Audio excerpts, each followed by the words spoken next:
are meant to fly, planes they ain't supposed to fall from the sky. But if they do, they'll leave behind more than a piece or two.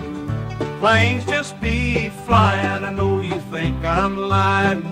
The USA, they be hiding the truth, and I ain't buying.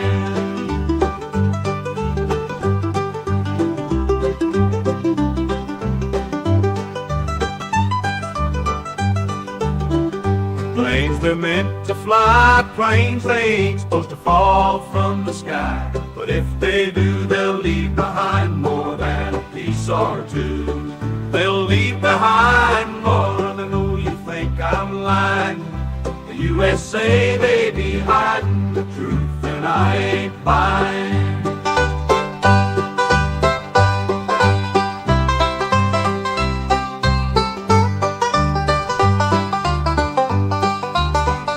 Planes, they're meant to fly, planes, they ain't supposed to fall from the sky. But if they do, they'll leave behind more than a piece or two.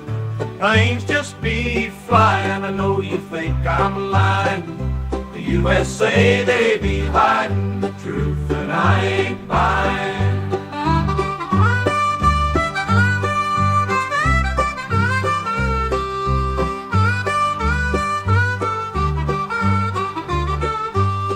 They'll leave behind more than a piece or two. They'll leave behind more than a piece or two.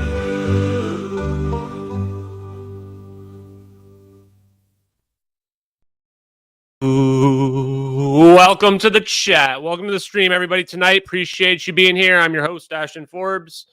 And tonight we've got a pretty amazing stream here. It's going to be awesome. Thank you, everybody, for being in here early. I appreciate you. We got a lot of people already in the stream, both on X and on YouTube. Thank you very much, guys. If you are on YouTube, go ahead and please like the stream. That's the minimum you can do. Just hit that thumbs up thing. We'll get more people on the case here. We've had a really awesome, day today. We had an article in Barstool Sports. The Billy football interview dropped, which was really great. If you guys haven't watched it, check it out. I posted a couple clips as well already. On my YouTube channel or on my Twitter channel. Oh boy, I just screwed up the thing. And we also had the Stephen Diener part, 3 or 4. I've gone on his podcast, which is the UAP podcast. So check that out too as well. That's an audio one. If you guys want to hear more about, my thought process regarding the case, the updates regarding the case, etc. Pretty awesome. The first thing is something that came up last night before we logged off was this FOIA request for my AARO. That's what we're going to look at first. After we look at that, we are going to look at the videos. And then I'm going to go through, and there was a YouTube video about satellite capabilities that was sent my way that pretty much proves everything that we've said about the satellite capabilities. So there's not going to be any denying after tonight. What we're looking at is a real satellite video. We've already shown the technical analysis on it, and now we have some corroboration as well. The only way that we could have corroborated, like this video we're going to watch today, comes out way after we had already deduced the real satellite capabilities. So now you can understand why the United States government and the disinformation agents are pushing so hard to hide these videos, because we actually were able to literally deduce the real satellite capabilities, which, funny enough, these are the most secret things that are on the planet for the United States government, other than the weapons. Satellites are the most closely held secrets, and you'll see why when we look at the YouTube video here as well. And then after that, we're going to look at a little bit of science. I got a couple scientific papers from Hal Puthoff that I was reading. And if we have time after that, then we're going to look at an interview on YouTube from Thomas Bearden talking about free energy. So should be pretty awesome, guys. Ian Gige says that he's going to FOIA John Greenwald's FOIA of Ashton's FOIA. That's a FOIAception right there, guys. Especially because we were just talking to Billy Football. FOIAception. And that brings me to my big reveal, guys. Are you ready for this? If you were watching my Twitter account today, you will see that I posted a clip from Aaron Rodgers. Now, I'm coming out, guys. I'm coming out of the closet as Dun, dun, dun. Oh, a Minnesota Vikings fan. Everybody wants to know, what is Ashton's football team? That's the number one question I get asked is, what football team does Ashton Forbes support? Guys, I bleed purple blood, Skol Vikings. I've been a Vikings fan my whole life. My hometown is Minnesota. It doesn't matter where I've lived or where I live. I will always be a Vikings fan. So you guys wanted to know, and you've been given the information. Now you know, guys. Dun, dun, dun. Vikings fan. There you go. Okay, so that being said, let's take a look at a couple of things on Twitter real quick. I'm actually going to show the Aaron Rodgers piece right away because this is also pretty weird as well. So let's go ahead and go to... Let's show the Aaron Rodgers thing first. Aaron, stop talking. Okay, here we go. We're going to get right into it. How dare you, Heffy? How dare you, Hefe? To be honest with you, Vikings fans are the most tortured fan base, other than like Lions fans and Browns fans. We've never won a Super Bowl. We've gone multiple times. We've had some of the worst heartbreaks ever. Why did that just start up again? So yeah, we are definitely one of the most tortured fan bases out there. So, you know, you can try to bat us down, but you can't really hurt us any more than we hurt ourselves. So just a heads up. Good luck with that. Probably the reason why I'm so good with the trolls is I've already been hurt so many times. I can't be hurt anymore. Okay, let's take a look at what we got out here. Let's start with this. Okay, so first thing, there was a Tucker Carlson, Aaron Rodgers interview that dropped today. And thank you. I don't remember who exactly sent me this, but someone sent me the link on here. And this timestamp here is a pretty interesting one. He talks about UFO stuff. I grew up. I always like when people talk about UFO stuff because I find it really interesting in terms of what people's perceptions are. Especially people like Joe Rogan, Tucker Carlson, From the church, and why does this keep in the church, you know that there's about. What? Why did that just start? Weird. Okay, well, so here's Aaron Rodgers. Let's listen to what he has to say. I grew up in the church, and in the church, you know that there's a battle that's going on between the seen and the unseen world, between good and evil, between the powers that we can see and the powers that we can't see. And there's some wild things out there that we don't know about. And there's some government secrets we don't know about. Okay, so right away, he drops some pretty good insights. Now, people ask who Aaron Rodgers is. Aaron Rodgers is an American football player who at least was, if not still is, potentially one of the best quarterbacks on the planet for a very long time. And he played for the Green Bay Packers. Now, why is that relevant? Because Vikings fans hate Packers fans. In fact, I hated Aaron Rodgers for like 10 years. And only now that he's gone to the Jets can I respect him once again. He's also had some pretty controversial takes on certain political topics, such as COVID. He got in some beefs with Jimmy Kimmel because he implied that Jimmy Kimmel was like had gone to Epstein's Island or something like that, and Jimmy Kimmel had a whole complete total meltdown over it. So now you have your background on Aaron Rodgers.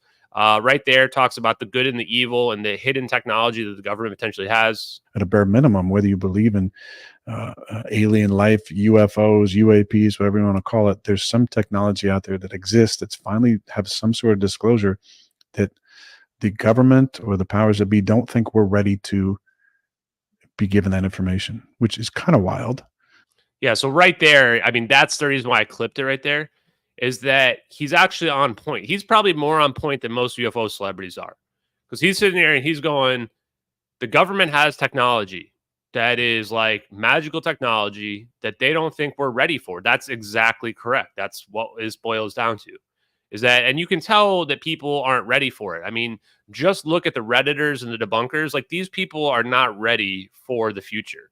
These are people that are just like, they're basically the equivalent of cavemen. They are essentially the clergy trying to burn Galileo at the stake because he says that the sun doesn't revolve around the earth. That's essentially what Redditors are. Aaron Rodgers is exactly on point. He's explaining Redditors. He's explained bunkers. They're frankly too stupid to come to the future. Like, that's what's holding us back, is that mentality that like only whatever I've been told on by CNN or whatever my approved authority tells me is what's real. Like, people that are like that think the government's batting 1,000, like, I can't even rationalize it. I was just at dinner, and my waitress is the lady that I've been talking to a little bit about some of this stuff. And I brought this up with her, and she's like, how are there people out there that think that the government never lies to them, or that the TV will never lie to them? Like, what kind of mindset do you actually have to have? Like, we were talking about our Discord. It's like literally NPC, like somebody who's like not necessarily even conscious. I really think there's a lot of people out there, and most of the Redditors are in this category, that they're not even literally conscious, that they've never had an original thought in their whole lives. Like, they think that learning stuff is just, they're going to just Google what the answer is, and that Google will tell them the answer. Because a lot of these people are like kids that have grown up in this age where they're like 20 years old. And all they've never known their whole life is they Google and they find the answer. And they think that Google couldn't possibly lie to them. They only look at Reddit headlines and they absorb that as a factual information. It's literally brainwashing. And I understand that I don't understand it. The thought process is it's going to, change the way that we look at life or religion or whatever. That gets into a whole other idea about the religion being as a way to control people, control thought, maybe, which is pretty wild. But disclosure, I think, needs to happen. It's going to be interesting to see how it happens, where it happens. But in my space where I'm at, where I do, a lot of plant medicine, the veils between worlds get and dimensions get very thin. So the idea of seeing other entities, seeing, the angelic type of beings and demonic type beings is very normal. So right there, Tupacabra. I don't know if Tupacabra is in the chat, but Tupacabra is going to love this clip because he loves it being angels or demons or something like that. So if Tupacabra is watching this now or later on, there you go. Aaron Rodgers is like your biggest hero right now, man. Too funny. And the idea that there's a demonic aspect to the UAP phenomenon, I think, is very plausible and interesting. Yeah. So pretty interesting stuff there. How do I minimize this? Maybe I'll just stop sharing for a second so I can figure this out. There we go. Okay. Let me move this back. Okay. Yeah. So I think the Aaron Rodgers clip is very interesting. Even though it's pretty short, and it may be common sense, but realize that this is a situation where people have to wake up. And like Brandon posted, there is literally I think it's like 50% of people don't have an inner monologue. Like they don't, when they think, they don't actually hear anything like that. That's actually scary, man. That is literally scary, guys. No, and the reality is some of these people, especially a lot of the younger people who are, full CNN brain, Reddit brains, they will end up growing up and realizing that their world's a lie. They're just not ready right now to accept it, And people will say, I saw somebody saying oh, stop insulting people. No, I don't give a shit. I don't give a shit about insulting people. I'm not that guy. If you're looking for somebody to be your hero, I'm not that guy. I'm going to tell you right now, I'm not that guy. I'm just a guy trying to get the truth that's out there. People are going to get offended by the stuff that I say. That's fine. Doesn't matter to me at all. I am not trying to convince everybody on the world these videos are real. That's the difference between the debunkers and us. They're trying to convince people to stop looking at the videos. I'm just going ahead and showing people the evidence that they're real. You know what? And I'm not trying to make you feel good. I'm not trying to coddle you. You're never going to get that from me. So if that's what you're looking for, someone to make you feel good, coddle you, you've come to the wrong place. Go somewhere else. This is a situation where you're going to get the hard truth. It's going to be ontologically shocking. It's not going to make you feel good. There's not going to be good feeling answers that are going to be coming out of this. So there you go. Just a heads up.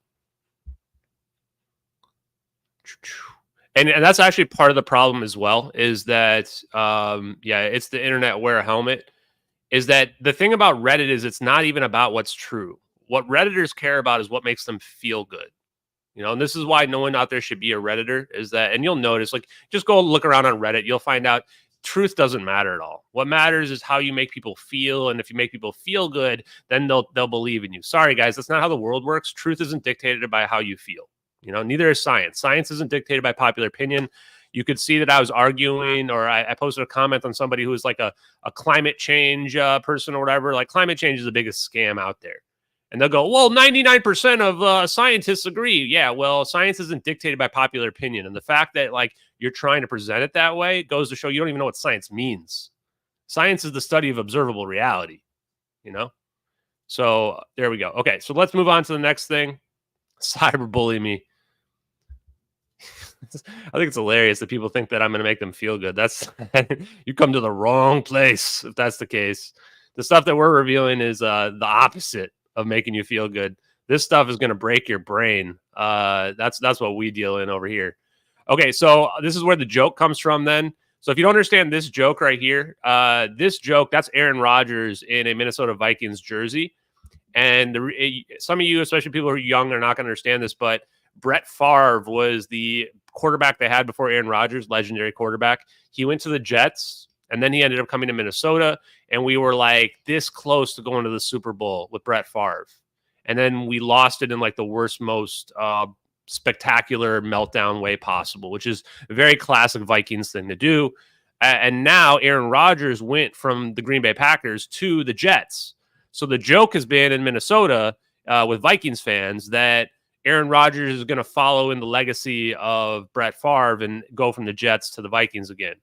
So that's what the joke is. It's undeniable. It's just fate, guys. It's fate. So Aaron Rodgers. Now here's the funniest part, guys. You ready for this? I grew up in the church. I'm going to reveal this information. Actually, yeah. So apparently someone messaged in the replies there that apparently Aaron Rodgers' brother has a podcast called Blurry Creatures Podcast. And I was on it. I was on that podcast. I had to find the segment from it. I didn't even realize that Aaron Rodgers' brother was on that podcast. So if I go back on that podcast again, I'm going to definitely have to bring this up. I have to bring up this clip as well. I mean, I have to bring this up, and then I have to ask when Aaron Rodgers is going to sign with the Vikings. I mean, how would I not ask that? Hopefully it doesn't get me kicked off the podcast, but yeah, he's also a pure passer as well. Warren Moon was great as well. Yeah. So anyway, science is going to come a little bit later. Science will be at the end. We're going to do some satellite stuff too, but we've got one more thing to do before that. We're going to look at the John Greenwald clip as well. So hold on, let me pull it up.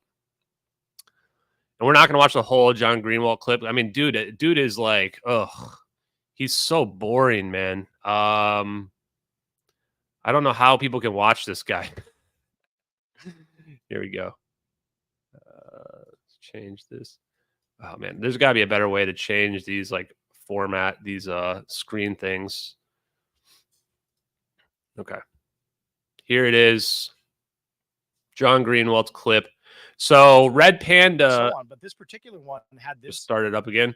Red Panda donated $5, and if you guys weren't paying attention yesterday, last night, people sent me this screenshot from John Greenwald. That's this dude on the left, Black Vault.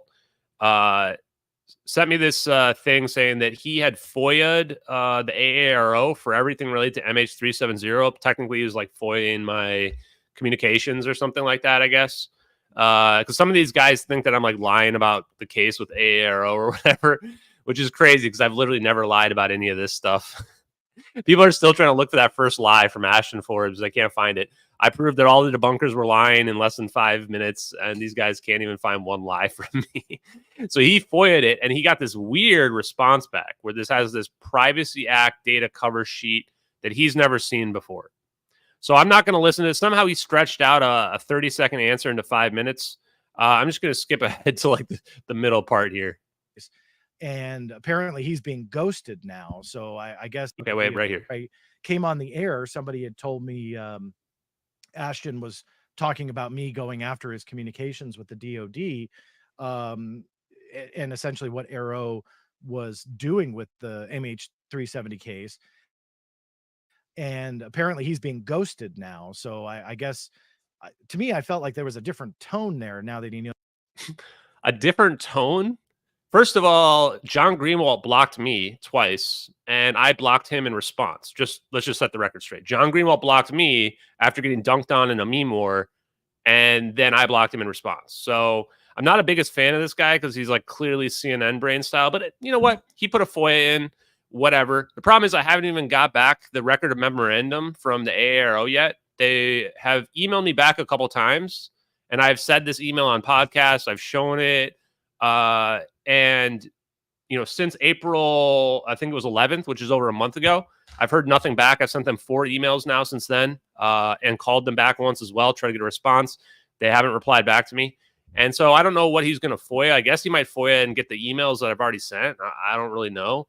But he got this weird response back from them. My tone has definitely not changed. Just to be 100% clear, I'm not worried about being FOIA requested for my real communications with the AARO. I've been posting them all. I've been posting them. I haven't posted all the emails that I sent or back just because I haven't felt necessary yet. I felt like a little bit of an invasion of privacy if I do that, but I might. In fact, I might do that like tomorrow. We'll see.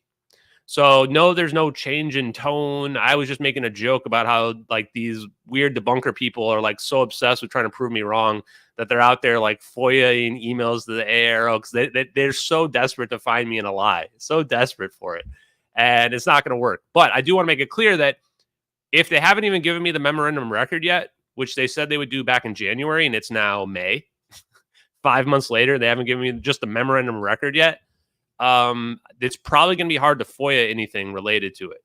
So this is why I said I've been ghosted, because I'm sitting here waiting for them to get back to me. And the only reason why I can imagine they haven't gotten back to me is because they know these videos are real and they're trying to figure out what the hell to say. Because otherwise they could just say the videos aren't real. Like, why would they come in and say that the United States, they found something related to the search, which I'm just going to post the email again, just for out of transparency reasons here. And we'll listen to the rest of this while I'm pulling that up. Going after the communications because I thought, I don't follow everything, but from what I understood, he was talking with Arrow actively, and then it got circulated that I was going after records, and then all of a sudden he's saying he's getting ghosted. So I don't know too much about everything he says. So I'll let you guys figure out if he's got a change of tune there. But I did kind of find that a little bit funny, but we'll see what comes up, not only with the communications between him and Arrow, but what they do with it. And if anything, when it comes to MH370, and we'll kind of go from there. So back to this cover sheet. It was really bizarre to see this. So I'm going to switch over and show the email real quick. So this is the last email I've gotten from them. And since then, when I say ghosted, this is why I say ghosted. Because, let me make this bigger. This email you can see is dated April 11th. That's over a month ago. And look at this email. Some of Arrow's initial research in MH370 has revealed the U.S. government's search efforts after the airliner disappeared from radar. Okay, that's a weird-ass response, chat. Because why wouldn't the response just be, we looked and we found nothing? Nope. The first answer is, yeah, we found something. We revealed something about the United States government's search efforts. I believe the genesis and authenticity of the videos may be helpful. Why would they say that? Why would they say, I believe the genesis and authenticity of the videos may be helpful? Let's just say that one more time really loud for the Redditors in the back. The ones that keep lying about the videos being fake. This is for you guys.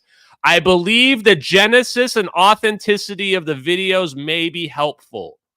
Can you confirm the date the videos were posted to the Regicide Anon YouTube channel?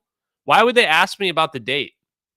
Why would they ask me about the date? I gave them Edward C. Lynn's case. Why do you guys think they would be asking me about the date? Obviously, the date of the videos is after the plane happened. So they want to know because they want to line it up with something that they found. Pretty clear, right? I think that's a logical deduction. And yes, a quick follow-up call may be helpful. Why would they want to talk to me again? Why would they want to talk to me again when the follow-up call, unless they found something that's relevant? Why would Arrow be looking into a missing plane at all? Arrow's remit is looking into UFOs and anti-gravity stuff. And yet, they want to talk to me more and that they found something and they're still looking into this case. That's the last communication I got. Now, I will reveal something. I'm not going to show the emails, but I'm going to reveal information, which, again, I will be able to prove if necessary, if anyone were to doubt it, is that I responded back, and I've sent a couple responses. One of them has been about the science, macroscopic phase conjugation. One of them was when we found out the information about the quick terrain modeler, as well as Google Earth. And then my most recent one, which I sent today, was that I said, like, please don't gaslight me because I have got more evidence than any court case really in the history of the world. So there's nothing you're going to be able to say to me to lie to me about this. And that's pretty much what I told them. And I said that, you know, these videos mean free energy for the world. We should just tell the truth about what we did to this plane because we just have to come clean at this point. Like there's no There's no denying that we took the plane. We've got way too much evidence. So we're going to go over it here in just a few minutes. So I hope Arrow does the right thing. I'm sure there's government agents watching the stuff that I'm doing. So if they're watching this right now, I really hope that you're coming up with messaging for how we're going to admit to the world that we stole an airliner. The good news is I don't think the United States is going to care, man. People in the U.S., like, look at how polarized people in the U.S. are in general. Most of the people in the U.S., we say that we took a plane because we didn't want China to get super weapons. They're just going to be like, yeah, that was totally justified. Like, no one's going to face anything. Worse is we're going to have to pay off the families, which we should do anyway. The families deserve more than $30,000. Should have been tried in the United States. Give them like $5-10 million each and call it a day. We're sending billions to Ukraine. We can at least give $1 billion to the families of the airline that we stole. I made some phone calls and email and created some emails today saying, hey, what is this? Is this a change of policy now? Like, so John Greenwald's got connections that he's emailing and phone calling government agents. Probably Susan Go I think she's the one that he knows. So this is why I don't trust this guy either. Anybody who's got like direct connections to these DOD people, like, they're sus, super sus. He should just be able to talk to them and be like, hey, is there a guy named Ashton Forbes that FOIA'd something to you guys? And they would just say yes. Like, that's end of the conversation. Why all this roundabout nonsense? I didn't take this, and I think others did, to where I couldn't release FOIA documents because that's just against the law. Okay, and then we're going to stop because I don't care about the rest of this guy's nonsense or whatever. Which is that he doesn't know what that message means. Like, the message is clearly because he's trying to get information about a private citizen. I assume that's why he gets this color thing on the front of it, but I don't know. If it turns out it's because MH370 is the biggest secret in the history of the world, that would be pretty cool. I mean, we already think it is, so no surprise to us. Okay, enough of that. Now let's get into the juice, guys. Let's get into the juice. Okay, first thing that we're going to do is we're going to look at the drone video. Okay, people asked me, they want to see the drone video in slow motion. Okay, guys, I'm going to show you the extent of my VFX capabilities because now the funny part is people have become so disillusioned. The evidence is so overwhelming that some people out there think that I must be the hoaxer because they've realized that it makes no sense that there's not a hoaxer that's come forward. So they think that it's got to be me, which is the craziest thing ever. Like, guys, I'm not in some kind of 10-year long con. Like, what is the story for me being the hoaxer? 10 years ago, I made these videos and I've just been sitting on it for 10 years, waiting for someone on Reddit to post it. Like, the problem with that is, like, I've streamed everything I've done. I've posted everything on Twitter. I've done all these podcasts and interviews. Like, you're going to be able to catch me in a lie if that was the case. Like, it's absurd. Plus, I've literally been in healthcare my whole life. I could get people to, like, verify my whereabouts. Like, I used to travel for a living all the time. 10 years ago, I was traveling every single week, going to different client sites all across the country. What do you think of my spare time? I just became a VFX expert. Guys, I can barely edit a basic video. It takes me forever to do this crap. It's annoying. I certainly don't know how. I mean, first thing, if I was going to make the videos, if I was a VFX expert, I would make a 3D rendered environment. That would be the first step because we have two videos from different perspectives where the clouds perfectly match. We have 3D lighting. So I guess maybe I'm a better VFX expert than a lot of the debunkers are. Okay. So let's go look at this. Has this got any personal information or anything? No. Okay, we're good. So this is the software I use to edit, guys. I use Wondershare Filmora. I don't know. Someone like recommended this like several months ago. And what we're going to do here, this is how I slow stuff down. The first thing I like to do is I like to take this first part right here and I like to speed this up. The reason why I like to speed this up, and I've gotten pretty good at doing the speed up stuff. I like to do 8 times speed here. So I want to show you guys, if we make this bigger here, watch you can see the parallax in the clouds. Like, look at how the clouds, you see that the clouds get bigger like that? This is not a static background. We're not looking at a static background right there. So that's the reason why I'd like to speed that up so that people can see there that this is not some kind of static background we're looking at here. Like, this is actually 3D dynamic parallax clouds. And you can tell because of the turning angle that it's coming at, where you can see the clouds get bigger, and then you can kind of see the clouds from a slightly different angle, proving the parallax. And then I usually cut out some of this part right here after that because it's just dead air.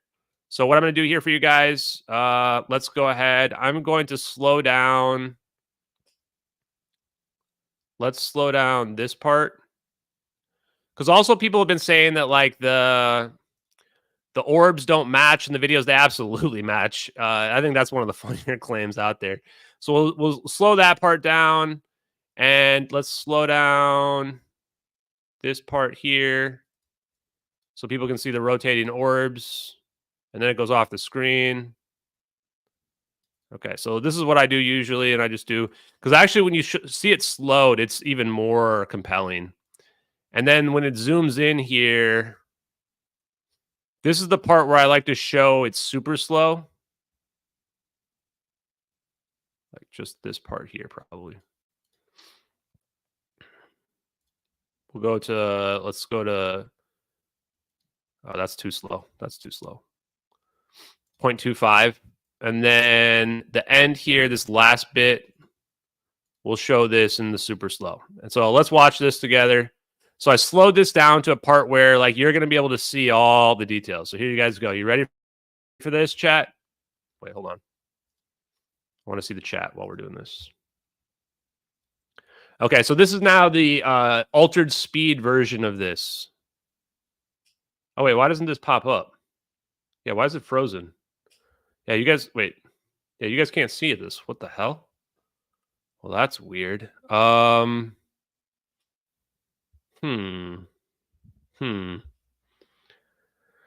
Live video editing is so arrogant. Okay, so what I'm going to do here is, you guys, for some reason, I'm looking at it. You guys can't see me moving the stuff around. That's weird. Okay. So I'm going to save this as a file real quick for you guys. You think just redoing the screen share? The problem is I don't think it's going to work. I think there's some kind of bug. So I'm exporting it real quick. Give me like 10 seconds, guys. Thermal speed. Let's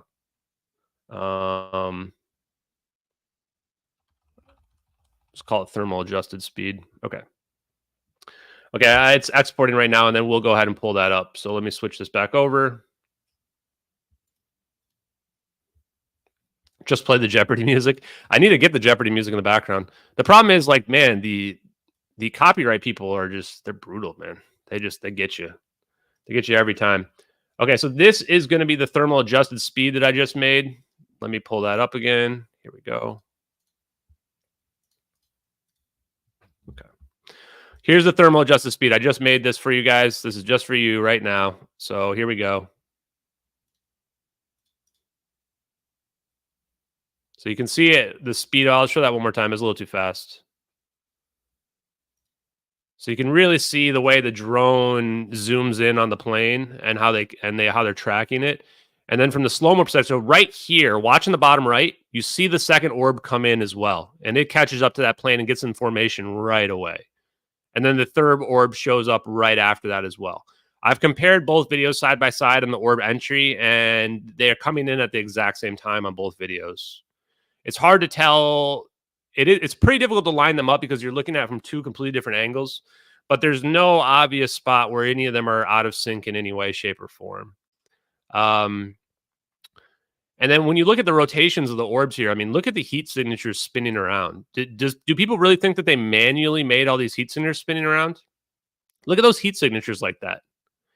Does somebody think that they airbrushed each one of these frames? Like, I don't even know how debunkers even think they made this. This is the craziest part, is no one's even come remotely close to recreate. This is actually just literally impossible to recreate. Like, this is a real video. It's undeniable that this is a real video. I don't know how people even think that they could claim that this is fake. Like, there's nobody who's able to, like, when you look at the orbs are blurry naturally. They go through the tail of the plane naturally and get blurred naturally. The heat signature is spinning on the axis naturally. Like, I don't know what people even think, how they even would have created this. And it's not like if somebody had made this, the heat signature would be very uniform. It wouldn't distort at all. And then right there, you see right here, you see the orbs reorient right here. Get ready for it. Right here. When they blur right there, they're reorienting. That reorientation is in perfect synchronization with when the orbs slow down in the satellite video. So there you go. I gave you guys the slow-mo version that you wanted right there. Now the next one is, and guys, comments like this don't help at all. Like, I don't know. There's a lot of people that are just defeatist. I don't know why you think it would never be acknowledged as real. We have more evidence than anything. Like the more that they stay quiet about it, the more sketchy it becomes. And this is also what I told Arrow as well, is like, I think it almost has to be acknowledged. I mean, it's undeniable amount of evidence. We have them caught on 2 of their own assets. Like, these are U.S. military assets they're filmed on. It's like saying that, like, we would never be able to get admission of the Kennedy assassination if we had like 2 videos of the guy shooting Kennedy. Like, people think that we killed Kennedy and we don't have a single video of the person shooting him. We have 2 videos of it literally happening right here. So I don't know. Maybe they won't be anything, but let's not be defeatist about it. You know, let's stay positive. Let's take a look now. The second, I'm not going to slow-mo the second one because it doesn't really need to be slow-moed.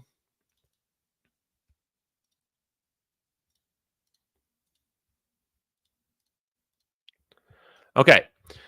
So this is the video I want to go over tonight real quick with you guys. We've already been going for 40 minutes here. So this is our satellite video.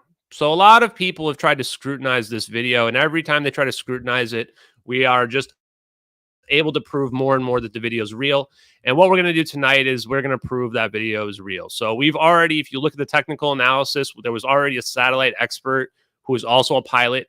They went and showed that that they believe that this video is authentic satellite video based on what they had seen from their experience in terms of like the pixel capabilities of what was it, 1 meter per pixel, which was consistent with what they expected from a satellite. We've got a mouse on the screen consistent with a Citrix session. So this is stuff that the debunkers literally cannot deny. There's no denying this video is real. We have coordinates in the bottom left of the real location of the plane before the public telemetry data was available. We have Catherine T, a real witness who was in these locations, saw the plane, consistent with what we see here. We have a third-party source. This is 3 sources of corroboration, which is the Mayday call that was only reported in China Times. The NROL 22 in the bottom left is the SBIR system, first launch of the SBIR system. Again, this is not a coincidence. This is just absolute proof. And we have the Citrix session, which is the mouse that we see. There's no such thing as a hoax video with a mouse coming over the top of it in a different frame rate than the background. This is literally because they have a literal cropped session. That's proof. It's not camera. They literally have a cropped session here of the actual screen recording that they're doing here of tracking this plane while they're logged into the actual Intel spy satellite database. We're looking at it right here. Again, there's no such thing as hoax videos that have mouses coming over the side of the screen, coming off the middle of the screen. None of that's a thing that's ever happened before. That's not how hoax videos work. In fact, I don't think there's a hoax video in the history of the world that has a mouse coming over the top of it. Okay. So again, this is just absolute proof that the videos are real. Okay. Now there's more. We know the satellite that actually took this footage. So again, this is not a situation when you're looking down through satellites. That's not how satellites work. You're going to learn about that in a few minutes. Okay. So we're going to educate the people that are the idiots and the debunkers out there that don't understand how satellites work. They're ground-based computers that are pulling data from satellites all the time. That's how they track objects. It's literally impossible to track an object through a satellite that's moving 17,000 miles an hour. That's not how it works. Yes, the clouds are moving in the videos. You're only looking at each frame for 5 seconds. We have some of these morons, like, what was that, Lou Reviews idiot, who they show time lapses of clouds over like many hours, and they go, look at the clouds move. Guys, it's 5 seconds that you're looking at the cloud for here. 5 seconds from 1,100 kilometers away. Of course, the clouds don't look like they're moving a lot. If you can't even figure that out, then just go back to sleep, man. Like, if you can't figure out how clouds should move for a 5-second perspective from 1,100 kilometers away, just go look outside. Just look outside, take your camera, film the clouds for 5 seconds, and see how much it looks like they move. Okay. If you can't get past that, then this science is going to be way beyond you, just way beyond. Okay. So how did we prove that the videos were real? Well, not only everything that I just showed you, but we also looked up every single satellite in orbit on March 7th, 2014, every single one. Do you understand what I'm saying here? every single satellite out there. We looked at all of the trajectories, every single one. And this is how it played out for the new people. We found this satellite, USA 229, with a sister satellite next to it, capable of taking the stereoscopic imagery that was posted on the Regicide Anon channel. Now, we don't know with certainty that this was the original format. We don't know. But this is stereoscopic, meaning this is two slightly different angles when we look at this. This was the first one that was posted, the one you're looking at right now. This is not duplicated. This is literally two different angles looking at it. It's been proven beyond any shadow of a doubt. This is also two satellites right next to each other. When we found this satellite pair, we can see that it says 1830 UTC at the top of the screen right here. Well, we were originally thinking this plane had disappeared in the South Indian Ocean. So we were initially looking for satellites that were looking in the South Indian Ocean. If you look up, there's satellite analysis that's been done to look for the plane. And they looked in the South Indian Ocean in the early morning hours because they didn't realize the plane didn't go in the South Indian Ocean. So after we figured out the coordinates were the Nicobar Islands, where you see over here this dome, I went back to the satellite expert and I said, wait, fast forward this. What time is this satellite in location where it can see this dome? And that's what we did. That's how this got created. What you're looking at here is a 3D rendered recreation of the real trajectory of this satellite pair, USA 229. And at 1840, around within a few minutes of 1840 UTC, this satellite pair is looking straight down at the coordinates. It's in the exact right location to be able to send the data at very high resolution capabilities. And this does not have optical capabilities on it. This is not an optical satellite. We're not looking down through an optical satellite here. It's sending infrared satellite information back to the ground-based computers to produce that ground-based system we saw that is speculated to be Google Earth mixed with Quick Terrain Modeler in order to produce that environment. And this is a Naval Ocean Surveillance Satellite pair. Naval Ocean Surveillance Satellite pair. I want you to remember that. NOS, Naval Ocean Surveillance Satellite pair. It's literally used to track boats. So we know if it can track a boat, it can track a plane. Simple logic, right? This is 100% undeniable proof that the United States government knows what happened to the plane. Because at this time you see in the top here, this plane is right down here. And we know this because of that telemetry data. The plane is somewhere right down here in the Nicobar Islands at the exact same time the satellites are staring right down at it.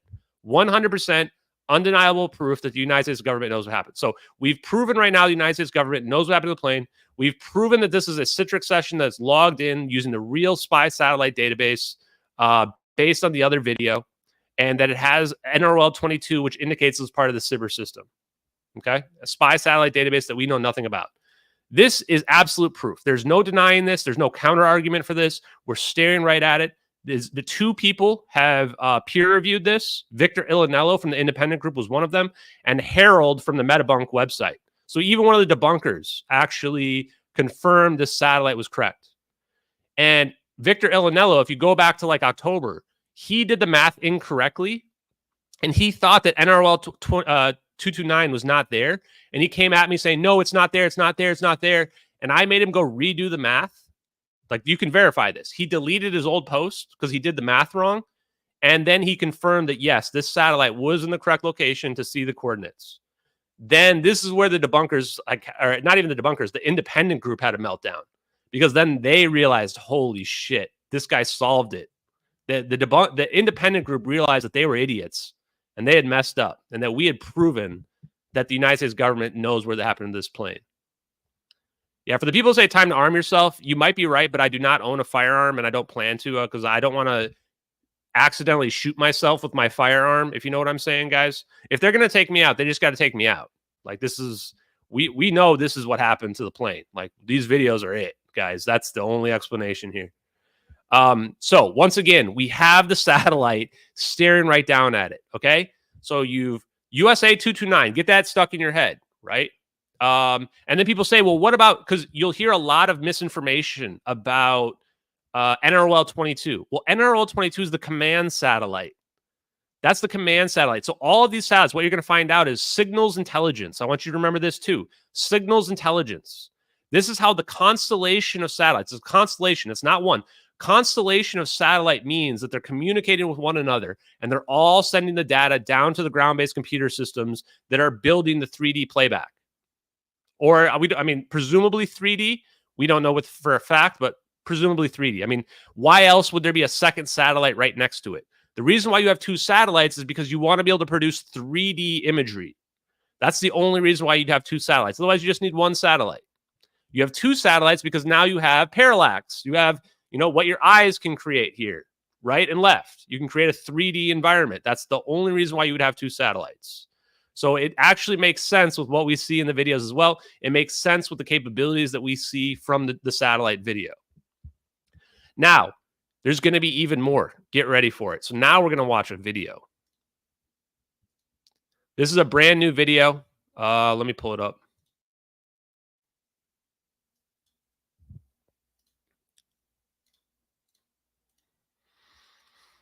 Hopefully YouTube doesn't get me for this. We'll see. Okay. So this video is called "The True Extent of U.S. Spy Satellite Capability," posted 3 days ago, May 11th, 2024. You like the smile on my face, debunkers? Okay.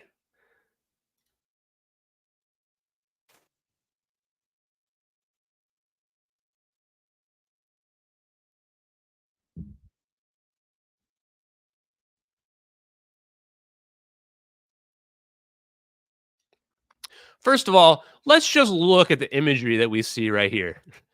Scanning big areas of the whole world all the time. And these right here are low Earth orbit satellites that you're looking at right here. The geostationary satellites don't move. They don't go around orbit. They stay in the same spot looking down at the planet all the time. So we're looking at low Earth orbit satellites right there. Also, I gotta turn this off real quick. Hold on.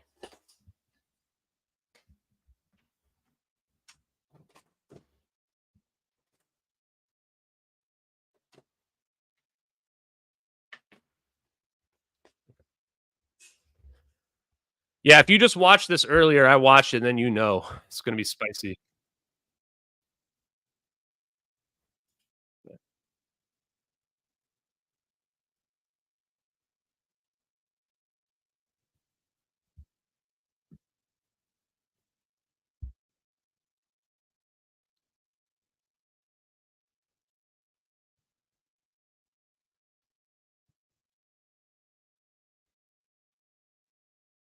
Wait, do you guys not have sound? Can you guys not hear this? Oh, you can't hear it. Okay, hold on. Sorry, let me. Sorry, I played the wrong one, guys. Here we go. Okay, so let's do that again. We'll just start here. That each You agency didn't miss will anything. deny it's even their satellite that is launching, let alone state the type or its purpose. And that's just simply due to the high levels of secrecy around it, as it's most often utilized by intelligence agencies. But through declassified documents, some knowledge of orbital mechanics and electrical engineering, and especially last year's Pentagon leaks, we can gain some insight into just what they're capable of. And it's pretty incredible. Some of the leaked documents indicate the ability to detect missile launches and explosions, intercept communications from nearly anywhere on Earth, and even identify the location of virtually every squad or soldier with a radio. And first, real quick, our sponsor. Okay, 7 days, everything from communication satellites to early warning satellites to detect nuclear launches to imaging satellites. Today, they have a massive number, including GPS and communication satellites, enabling real-time guidance and communications between military units anywhere on Earth. In fact, many of the drones flying missions in the Middle East have been directed and coordinated in real time from over 10,000 kilometers away in Nevada. But for the sake of time, we're just going to look at what are most typically referred to as reconnaissance satellites. Okay, so this whole video is about reconnaissance satellites, okay? So this is like the mother load when it comes to satellites on here. Yeah, I mean, and for the people like Bob here who jumped in, like, we've already cracked it. Like, we've already proven that these videos are real. We're just trying to wake people up at this point. And so I'm just kind of going over the same stuff. And as I've said from the beginning, as time goes on, these videos are going to get more and more and more undeniable. The science is going to come out and check out that the science is real. We're going to have more videos about the satellite surveillance capabilities like this that prove everything that we've already been saying since last October. So we have already proven everything this video is going to say over 6 months ago. before this video was ever published. This video actually uses some FOIA information and private information that nobody else even knows in this as well. For this sake, those include the typical imaging satellites that most people think of, but also other forms such as radar and infrared imaging, as well as SIGINT or signals intelligence. What did you just say? Infrared and signals intelligence? SIGINT? Oh, that's nice. Let's just make a note of that on my list here. 230. SIGINT. Infrared. Satellites and early warning satellites. Early warning satellites started out pretty simple. They basically just had a primitive infrared sensor that would detect a heat signature from a ballistic missile as it launched. And they suffered from the technology of the day, at times even mistaking sunlight reflecting off the clouds and ocean as a missile launch. But since then, they've evolved into satellites with capabilities that reach far beyond simply detecting nuclear launches. The newer space-based infrared system can detect much smaller and shorter-range missile launches, like Iskander, and even track them in real time. And what did he just say there, guys? They can detect small missile launches and track them in real time. If you can track a missile in real time, you can track a plane in real time. No doubt whatsoever. So just gave away the game. Also, how many missile launches are going around on Earth? I don't think missile launches are super common, guys. So you think that these satellites are sitting around doing nothing all the time? No, of course they're tracking objects. They're tracking planes. That's exactly what you'd have them doing if you're not tracking missiles actively. They just don't make that public capability known because they don't want you to know that they're tracking every single object that moves on the planet. Provide not just the precise impact point, but also relay it to missile defenses to try to intercept it. They can even have the missile defenses intercept it. So 100%, if you can track a missile moving as fast or faster than a plane, then you can track a plane easily. Now look at the scanning. GEO assets do not have direct line of sight over polar regions. Yes, because the GEO satellites are out here in a ring, and they're mapping the whole world all the time. Look at these scans. When you combine them, and there's actually like 7 of them now, I think. When the 2014, the Cyber system was online, and I think it had 3 or 4 like this. So it was already able to see the whole world. The latest series of satellites being launched are the beginnings of networks that will take it a whole step further to detect and fully track hypersonic weapons and assist in shooting them. And so there's actually a new capability that's going to replace Cybers in a couple of years as well. And it's going to be even crazier. So at that point, I think they're going to basically be able to track every moving object on the planet. This includes the 2 HBTSS satellites that were launched just in February, as well as 33 Space Development Agency satellites of a planned 1,000 satellite constellation by 2027. 1,000 satellite constellation by 2027. Do you hear that? 1,000 satellites. Just making some notes. By 2027. So, guys, the satellite constellation, they gave away part of it. So if you've followed along with this case, you know as well that there was a Wall Street Journal video about Cyber system, and they had incorporated low Earth orbit and mid-Earth orbit satellites into the constellation. So this is what people don't understand is we don't sit there and stare through single satellites. That's not how it's worked for a very long time, at least 10 years, maybe longer. We use constellations of satellites that send data to ground-based computers. And then you just track them and you build a 3D environment using Google Earth and QuickTrain Modeler or other software.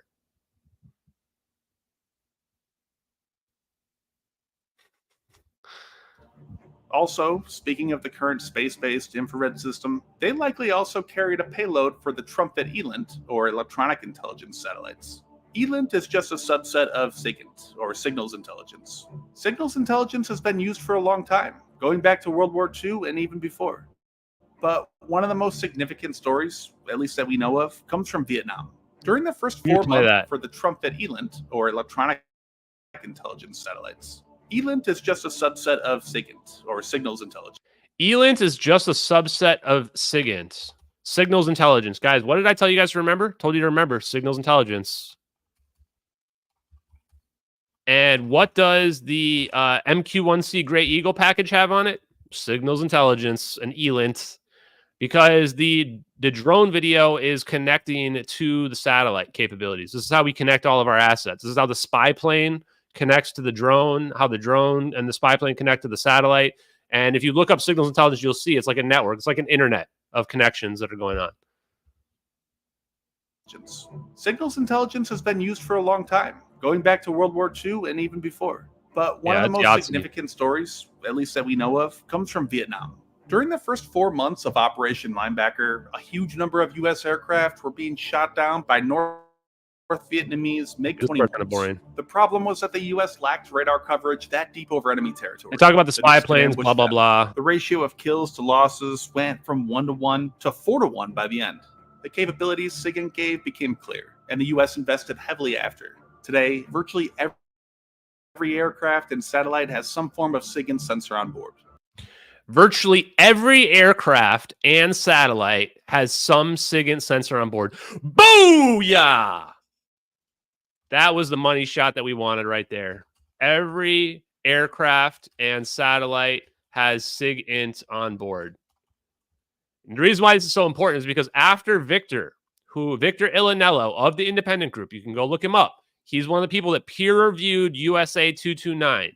He said, well, it doesn't have SIGINT on board. It can't have connected. That's because the capabilities were classified. Yes, it does have SIGINT because every satellite has signals intelligence on board. And this is the funny thing about what debunkers do. Debunkers claim information they don't know. You guys will find this a lot about a lot of Redditors out there. They claim to know information that they don't know all the time. And every time they do, they get shot down. We just bitch slapped Victor Ilanello down right there. Boom! Game over. Let's just play it one more time for Victor Ilanello. Someone give him this message. By the end, the capabilities SIGINT gave became clear, and the U.S. invested heavily after. Today, virtually every aircraft and satellite has some form of SIGINT sensor on board. Virtually every aircraft and satellite has signals intelligence on board. Get messed up. And we're going to ban Cameron. So this is one of the idiot Redditors who claims false information. Cameron Rad is a liar, just like the rest of these Redditors that are out there. We just keep slapping them down. If you Google it, it won't say it. I go and see what says Google told me. Google told me you don't do that. See, this is the thing with idiot Redditors like Cameron, right? These people think that if they just Google something, that they're going to get the right answer, and that is indisputable. Especially, and then they proclaim it as fact, even though they don't know for a fact. This is why Redditors are the dumbest motherfuckers on the whole planet. Goodbye, Cameron. You aren't coming back. Peace, brother. And this is why I just block them, because you have to block these disinformation people out of your life because they're just fucking idiots. And it makes the whole world dumber when they pretend to know shit that they don't actually know. It would be one thing if they just said, hey, I found this information and I can't find out whether or not they have signals intelligence. That'd be one thing. But they go out there and they just say, these don't have it on there. It's not possible. Well, you just got shut down. You are wrong. End of story. You are a liar and you are wrong.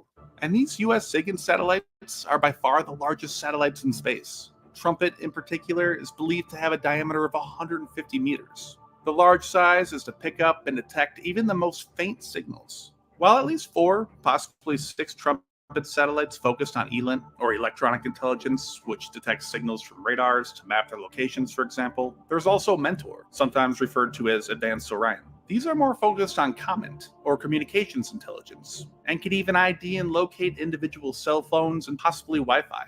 The most recent Mentor was launched just 1 month ago in April. It's also the source of some of the data in the Pentagon leaks last year.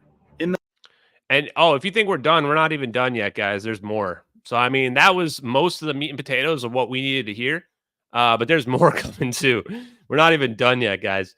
And then, yes, signals intelligence is SIGINT, signals intelligence. Again, you guys can Google it. You can find all the links. I posted old Twitter threads that show there's actually images where you can see all the assets, the ground-based computer systems communicating to the satellites, communicating to the drones. The best part is I knew nothing about any of this back in August. We actually, between August and October, we learned how all of our surveillance apparatus works. And it was easy, Yeah, pretty crazy, guys. GemApt, yep. Duck Vision, thank you very much for the donation. If you actually research systems like Stibbers, you'll learn it doesn't have... Hold on, let me Google it again. I forgot. Yeah, this is the thing. Like the best part is these systems are classified. So even figuring it out is extremely difficult because it's not in like the Wikipedia pages. The irony is these idiot debunkers are the ones who edit the Wikipedia pages too. This is why they make the whole world dumber with their misinformation. Knows, which I won't show, but there are maps showing the ability to locate individual radios and even communications between the highest levels of governments. To be fair, SIGINT also includes other means, not just EM waves in the air, such as tapping fiber optic cables to monitor the entire internet, which has been revealed the NSA has done. But I spent a lot of time looking at the specific serial numbers referenced in these leaks, hoping it would give some sort of insight to the source. Then, after hours, I found out that basically all this information had been published online years ago. But NSA report. Okay, so and for the record, Curious Crossroads, if you want me on the podcast, DM me on Twitter. I put a reply with who you are in one of my comments. If I'm not already following you, if I'm following you, you can DM me. So Signals Intelligence, what it just listed off there was that Signals Intelligence basically has the capability of tracking specific radios on the ground. What you're going to find out here, as well as the resolution capabilities of these, are extremely high. So once again, our famous moron debunker, Mick West, dumbest guy on the planet, guy that should be investigated for criminal conspiracy, originator of 3 fake debunks into MH370. When Kim.com started showing the Cyber system that we've shown before, I'll show it again here in a minute. Mick West said we don't have resolution capability that was claimed, which of course we fucking do. We have resolution capability that can read a book from satellites from orbit. And he was like, no, we can't see any of that. Yeah. Well, you're about to find out that once again, like always, Mick West is a liar and he's wrong again. Get ready for it. But I'm going to skip ahead of this part because this is just talking about like the classification levels of this stuff. Request, but also that the leaks verified that some of the information came from these SIGINT satellites, likely those Mentor class satellites. Also, the US has another SIGINT class called NOS, and those are typically used for detecting ships at sea. Oh wait, then hold on. Finally, the most when later on I found. Sorry, I wasn't sharing. So did you just hear that though? I think you guys heard it, right? Hopefully you heard that. Found out it was public knowledge via FOIA request, but also that the leaks verified that some of the information came from these SIGINT satellites, likely those Mentor class satellites. Also, the US has another SIGINT class called NOS. NOS! Naval Ocean Surveillance Satellite has SIGINT on it. Booyah! Victor Ilanello's a bitch. He just got bitched. NOS has SIGINT on it. Game over, baby. So we just showed you that Naval Ocean Surveillance Satellite USA 229 was in the exact right location in the Malacca Straits, staring down at the coordinates. And now we have confirmation that it is a Signals Intelligence satellite. End of story. That means it's part of the constellation. That means it's able to communicate with the other satellites and send information down to the ground-based computer systems. This directly connects it to NROL 22, which is the satellite that we believe is the command satellite, first launch of the Cyber system that's out there. And it just said it's capabilities of tracking boats. Class satellites. Also, the US has another SIGINT class called NOS, and those are typically used for detecting ships at sea. Then finally, the most interesting. Typically used to detect ships at sea. It can also be used supposedly to detect submarines as well as planes. So there you guys go, boys. The US has actually declassified a lot of old spy satellite imagery that's a lot of fun to look at. In total, nearly 1 million photographs have been released. And these are... So this is the old garbage that they show us, right? And this is what debunkers and other people think. And like, honestly, even normal people think like this is what satellite imagery should look like here. This is the shit we had in the 70s. What we're looking at here is the stuff we had in the 70s. The stuff that we have now is mind-bending in terms of satellite capabilities. And that's what people like can't wrap their brains around. But you know what? It gets even better, guys. He talks about more of it. So this, I'm going to go to this part. 500 million pixels. It would take almost 800 4K monitors to show the whole thing. It would take 800 4K monitors to show this whole image. And this is from like the 70s. That's how high a resolution these images were in the 70s. But these early satellites showed a steady improvement in capability. One interesting note in the USGS report is that you'll notice they mention keyhole or KH1, then 2, 3, 4, 5. Look at these satellite dates, guys. These are the 60s. These satellites are from the 60s that he's looking at. This one's from the 80s, the 70s and the 80s. The 70s and early 80s. That's how old these satellites are that he's looking at right here. This part is crazy, guys. 5, Get 6, ready. 7, and then KH9. They skipped KH8. This is likely due to KH8, or Gambit, being the highest resolution satellite of the era. The exact mention of the resolution isn't anywhere to be found. So that resolution, guys, this satellite here, 1966 to 1984. 1966 to 1984. Isn't anywhere to be found, except in a single declassified history of Gambit where it mentions better than 4 inches. 4 inches! The resolution capability is better than 4 inches. This proves Mick West is a liar. So somebody, I know that the idiot Redditor debunkers are listening. Get with your buddy Mick West. He's a liar. He said that we didn't have this kind of resolution capability. He said it wasn't possible. We had it in the fucking 60s. 4 inches in the 60s. You think we can't track a plane in 2014? We had resolution capability better than 4 inches in the fucking 60s, guys. Jesus. Guess what? They redacted this later on. This guy got it on the Wayback Machine. They later redacted it. Get ready. Or 10 centimeters. The weird thing is, if you go look at this document today on the NRO's website. On the NRO's website, they redacted it later on. They accidentally revealed it. They actually went back and redacted this part. Only through the Wayback Machine. Yeah, 4 inches. That's better resolution than Mick West's dick. Mick West wishes the resolution on his dick was more than 4 inches. Yeah, even 2 feet is insane. 4 inches resolution in 1960s is fucking nuts. Can you actually see the original? But better than 10 centimeters is about the limit possible due to atmospheric distortion. And from Trump's... Mick West is feeling pretty incomplete. And look at this! The Trump satellite picture just shows up in the middle of the video. The Trump satellite picture, the one that I've been talking about for 9 months, that comes from USA 224. This is one of the last optical telescopes that's still out there. We found out. This is the reason why ours doesn't look just like this. This is actually one of the last optical telescopes to exist. Most of them are infrared. Yeah, Mick West has got a micro penis. Maybe that's why he's trying out there to debunk everybody else. Tweeted image, it's about the same as they can achieve today. As for today, the U.S. really doesn't have many optical imaging satellites. The U.S. doesn't have many optical imaging satellites. This completely destroys the Corridor crew, all these dipshits that were out there trying to say, like, well, I'm looking down through a satellite for a video from the space station. Why doesn't it look like this? Like, these guys are just fucking morons. We don't use optical satellites anymore. There's like, what, 1, 2, 3, 4, 5. We have 5 optical telescopes out of like several hundred. Because they're all using infrared and radar, because it's way better to produce to send to ground-based computer systems and produce accurate 3D models that can track objects. We don't need optical telescopes. It's stupid. It's tired. We don't need that shit. That's old technology. We don't need that 60s technology.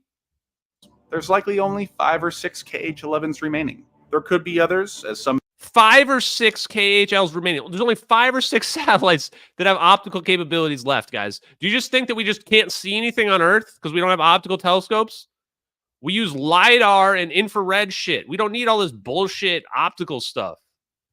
Some of the NRO launches are not listed as to what they are, but the U.S. seems to not really know what they want to do with imaging satellites.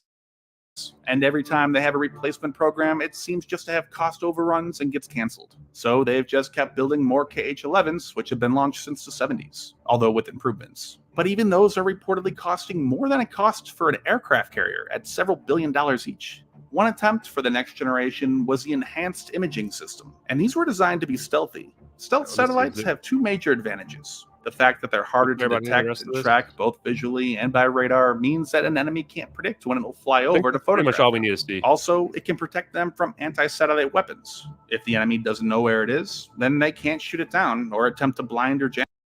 So, the Soviet Union and the media began reporting that the satellite had failed and burned up while re-entering the...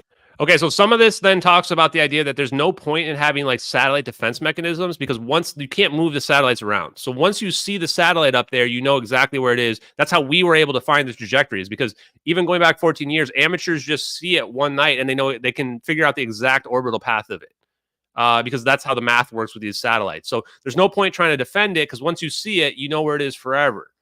It also talks about the idea that we potentially covered up certain satellites and we claim that the launches failed when they didn't really fail to like convince people that like the satellite wasn't really up there or something like that. So let's skip ahead of that. I think there's like another part where it talks about the resolution. Let me see. Feature was only active when it was passing over Russian tracking stations. Oh no. They talk. Oh yeah. Okay. So this is the part about guys, and then there's a SpaceX part here as well. Play out almost exactly the same way, which I made a video on back in 2018. At the time, it was the newest, extremely expensive national reconnaissance satellite called Zuma. It was launched in January and can be watched on SpaceX's live stream. The stream, however, SpaceX? cut short before the fairings separated, since it was a classified satellite. So Elon Musk's SpaceX is shooting classified satellites into outer space. Of course, Elon Musk has been read in. Elon Musk can't talk about anything. He can't talk about these videos because I'm literally revealing U.S. spy satellite capabilities. This is why no one will talk about this stuff, guys. No one is talking about the videos because they're literally looking at real U.S. spy satellite capabilities. That's the reason why they're not talking about it. That's why a lot of these UFO people aren't talking about it because people are telling them not to talk about it. We've wondered, why would they not want to look at these videos of orbs going around a plane? Why would Elon Musk not want to talk about it? Because they all have NDAs and they literally can't. The only things they can't talk about are U.S. spy surveillance capabilities and any type of weapon systems. And we're looking at both of them. There's no other logical reason for these people to not be weighing in. This is why they haven't been weighing in this whole time. Because they literally cannot. They have NDAs. The UFO people, they have connections to the government, and those people are telling them not to talk about it, or they're telling them to lie about the videos. Even the white hats are telling them to lie about the videos because that's how sensitive this information is. They don't want people to realize that these videos are real. They desperately need people to not realize that these videos are real.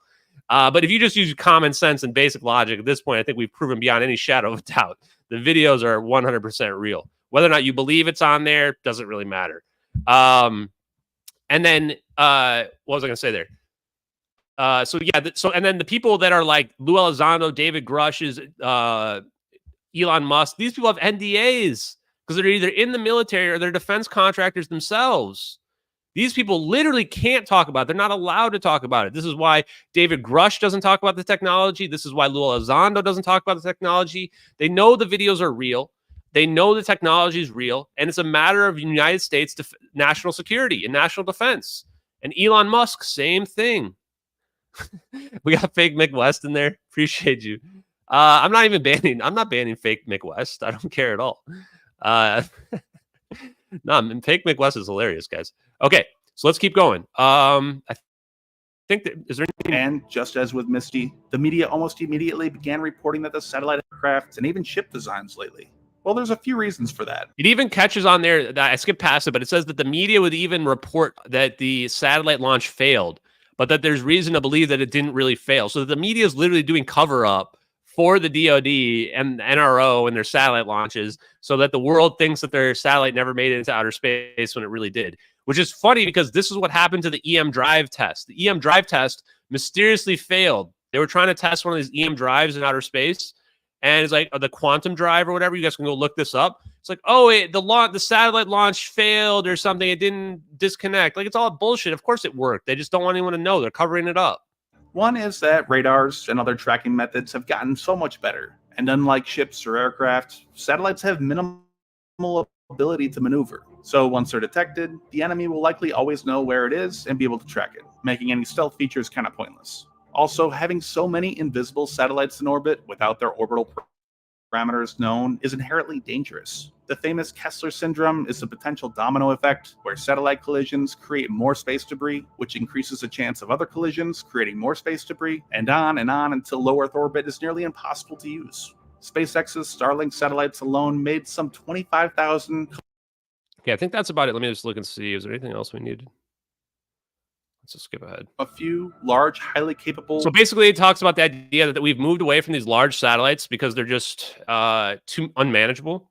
to now very small satellites. And this would probably be within the last 10 years. So we've moved away. We're moving away from SBIRS and these giant satellites. And now we're moving to like what they call very low Earth orbit satellites and these other tiny little satellites, because this way we don't have to worry too much about debris and stuff like that, like destroying our satellites. Or using our AI system, which is called Sentient, that moves the satellites slightly so that they don't run into other debris. They can't really change their trajectory, but they can kind of change a little bit if they need to dodge something that's coming into them. So that's how those work as well. And I think that's all. Let me see. Let's go skip ahead to the last part here. What we know modern US spy satellites are capable of, but typically it's good enough for most purposes, such as what I do when I count decades before the effects finally pull it back down to Earth and re-enter, whereas very low Earth orbit, it might just be a reason that makes hypersonic glide weapons so difficult to defend against. It's just a tricky region for even missile defenses to handle. It's too high above the atmosphere, where things like Patriot and THAAD are designed to handle, and potentially too low for many exoatmospheric weapons like SM-3 and GBI to be effective. So, in the end, the US government has some pretty incredible capabilities in space, well beyond any other country on Earth. The only exception being China, who is quickly catching up. Maybe I can dig into China's capabilities in a future. So there you go, guys. Let's close that out. So yeah, China is starting to catch up to us as well. And based on the Chinese satellite picture from MH370, they're set. That was probably why we warped the plane, is that we didn't think our super high video imagery would come out into the internet. And Chinese satellite imagery wasn't good enough. All they could see was just 3 tiny dots. So they didn't have a really good idea. They knew we did something to the plane, but they didn't know exactly what. And that's what we wanted China to know. We never realized that some guy would leak the videos out there and show China exactly what we did to the plane and show them our technology. In fact, I imagine that the intelligence community is pretty pissed off at me because I've been showing these videos, explaining how they're real in very elaborate detail for the last 9 months. But China and them would have figured this out a long time ago. Like China and Russia don't care about Redditors, and stupid disinformation operatives trying to confuse people in the videos. Their scientists would already know that like magnetic monopoles and all this stuff that we see in the videos are real. So they would have already figured out a lot of this stuff that's out there. Yeah, you're welcome. So it's pretty crazy that those videos are just legitimately, that's a satellite video that we're looking at. That's what U.S. spy satellite video looks like. We have capability to track planes like that over very wide fields of view. We can see that our resolutions are in the 80s. We're 4 inches bigger than Mixed West Dick. I mean, that's pretty good resolution. You can make out Mixed West Dick. Actually, probably we barely can't see it probably because he's got a micro penis. But it's pretty damn good. That was in the 60s and the 80s. So whatever we had in 2014 is going to be significantly better than that. Okay, now I think we're science time, guys. Yeah. Forbes loves China and Russia. Yes, Putin, very good. Honestly, guys, I would take Putin over Joe Biden any day of the week. Like, give the United States Putin. We'll give Russia Biden, and let's see how things play out. If we had Vladimir Putin as our president, like we would, the war in Ukraine would have been won already. Like we wouldn't have president sniffing children, whatever shit. We wouldn't have Hunter Biden's laptop. We wouldn't have the Burisma nonsense. Like, dude, I wish Russia had Joe Biden instead of Putin, man. We would be in a lot better shape. I wouldn't be afraid of Russia at all. Okay, so I'm going to do some donations here that people had. My channel, Redditor Coomers Destroyed, $2. Thank you very much. Senzubin, I would not be surprised at all if the Starlink satellites record Earth in real time, and I'm sure they already have a Google Earth program with live video and a date and time location. It's possible. I really don't know the capabilities of Starlink satellites. I thought they were just communication satellites, but now that we know about like infrared, LiDAR, all this other capability, they could have some pretty crazy advanced stuff going on. And that's why you see like so many, and the Starlink ones I think are very small as well. I don't know that for a fact, but it's what it seems like.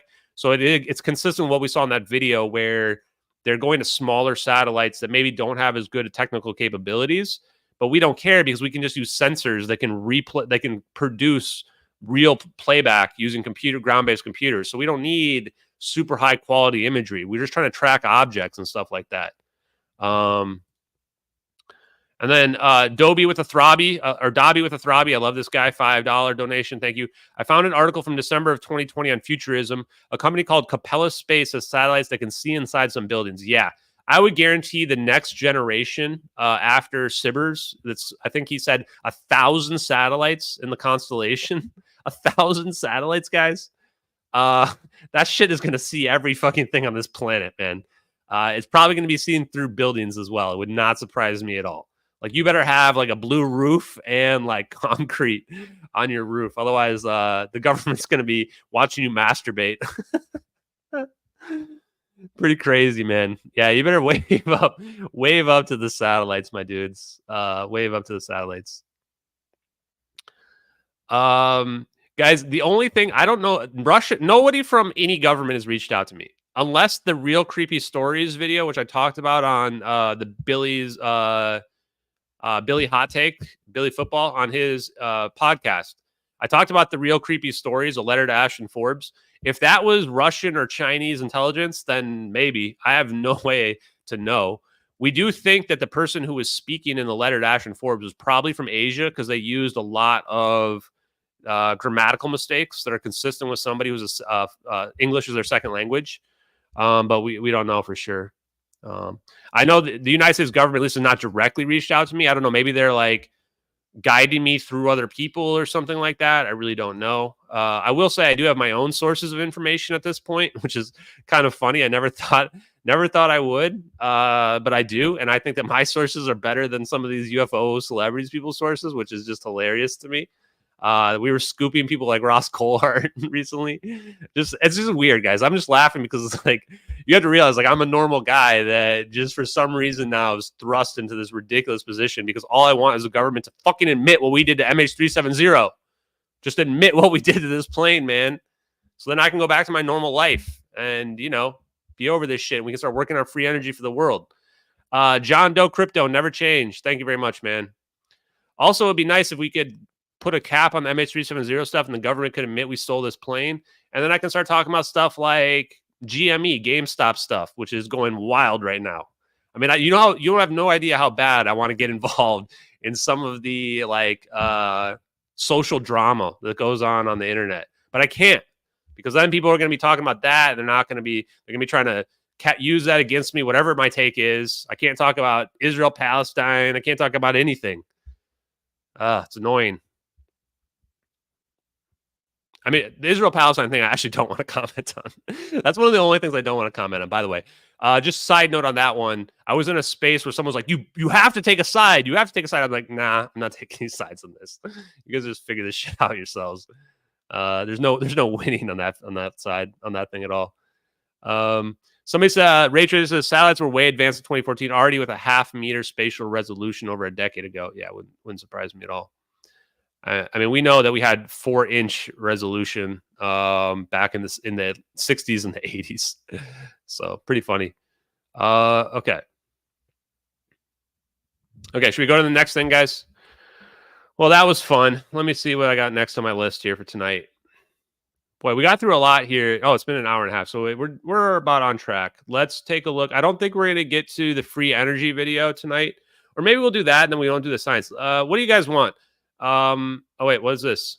Why don't you try getting on Lex Friedman? Oh, guys, Juan doesn't know about the Lex Friedman saga. So if there's a podcaster, there's a major podcaster, and you're wondering why I haven't been on there, there's a story. Okay, so Lex Friedman, I had this whole running joke where I was like pretending to be in love with Lex Friedman, and I finally got into DMs with Lex Friedman. I mean, it's not like I tried very hard, but I kind of snuck into the replies. And he messaged me and he kind of asked me something about it. And I don't exactly remember. I'd have to go look at my DMs. I don't remember what I said, but I only sent like one DM to him.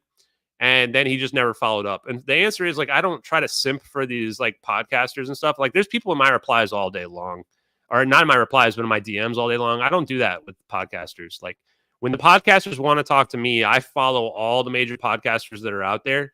Anytime anybody like recommends someone, if I look and they have like over 100,000 followers, and I don't even know most podcasts that are out there. I just follow them. That way they can DM me. And if they want to DM me, if you've got over 100,000 followers and you DM me for a podcast, I'm probably going to take it.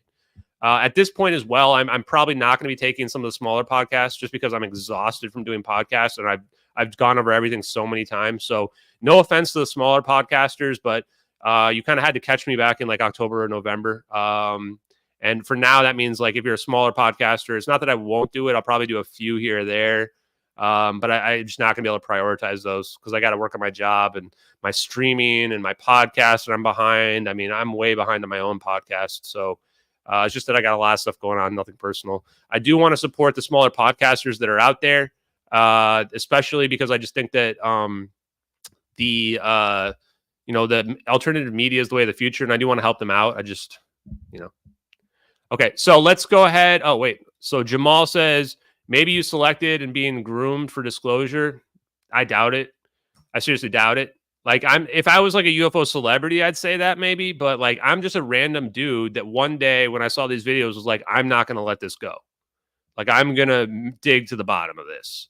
And then I tried to beg the media to look at it. I didn't even want to be this person. I literally begged the media, all the media. There's a major journalist that you guys know that I was like in communication with. And I said, you need to pick this up. Here's the information. I did the legwork. Take it. They didn't take it. It's like a major one that you guys know. So no, I don't think I'm being groomed for disclosure. I might be getting used, but if I'm being used, it's not directly. Like everything I'm doing is my own volition, my own free will out there. If people are using me, then it's just because they have their goals are aligned with my goal, which my only goal is to change the world. So just as a little cringe comment, what I'll give you is the show One Piece. I really like the Netflix show One Piece. I never watched the anime. That's one of the only ones I never watched. But I like how Luffy, the pirate, he knows what he wants to be in the world. He wants to be the greatest pirate in the world. That's what he knows. And people hate him. Some people hate him. They think he's a douchebag, whatever. But he knows who he wants to be. And the fact that he knows who he wants to be is something that people resonate with. Well, I know who I want to be. I want to be somebody who changes the world. That's who I want to be. And I know some people are going to hate that and they're going to hate me for that. And that's fine because you can't please all the people all the time. And if there's people out there in the disclosure movement that are aligned with that their motivations are the same, then we're on the same side. Because all I want to do is change the world with this technology that we see in these videos. Free energy, warp drive, whatever. I want Star Trek, man. I want to live to see flying around in outer space with warp drive capabilities. I want to live to see an electric civilization lit up all over the place with free energy. That would be fucking awesome. Okay. Two options, guys. We can either look at the Thomas Bearden free energy, or we can look at Hal Puthoff scientific papers. 1 in the chat for Thomas Bearden free energy video. 2 in the chat for Hal Puthoff science papers. 1 in the chat for Thomas Bearden free energy. 2 in the chat for Hal Puthoff science papers. 1 in the chat, Thomas Bearden. 2 in the chat, Hal Puthoff. You guys vote. Whichever more we see in there, that's what we're going to do. We have 2 scientific papers from Hal Puthoff. We have 1 video from Thomas Bearden about free energy. Let's see what we got going on here, guys. Ooh, hey, William Bill, don't spam it. Don't spam it. I see you. If you guys spam the chat, I'm going to be able to tell. Okay, so 1 for Thomas Bearden, 2 for Hal Puthoff. And whichever one we don't get to, we'll get to tomorrow. So it's not really the end of the world, but let's look through here. Mostly 1s. It's pretty close, though. Oh, 3 and 4. What are those? Okay. I think it's probably about 60 to 70% 1. But there's quite a few 2s as well, surprisingly. Okay, guys. Wow. Great votes. Okay, we're going to go. We're going to watch the Thomas Bearden video. I might get copyright strike for this, but F it. We're doing it, chat. We're doing it. It's about 30 minutes long. I may fast forward it if it's too slow. We'll see. Let me pull it up here. So, Thomas Bearden, how the MEG really works. The MEG is the free energy device that Thomas Bearden had patented. So, rest in peace, Thomas Bearden. Thomas Bearden died in 2022, guys. Died in 2022. Here is the video from him. And we found another Thomas Bearden video. Man, Thomas Bearden videos are worth their weight in gold. These are money, guys.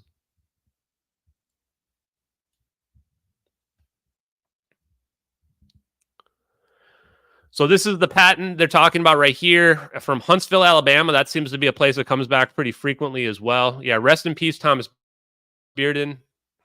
So this looks like this is the Meg maybe that we're looking at right here. And I'm gonna make a quick disclaimer. This is free. We're using this for free use because we're educating people. That's why we'll be commenting over the top of it and pausing it periodically.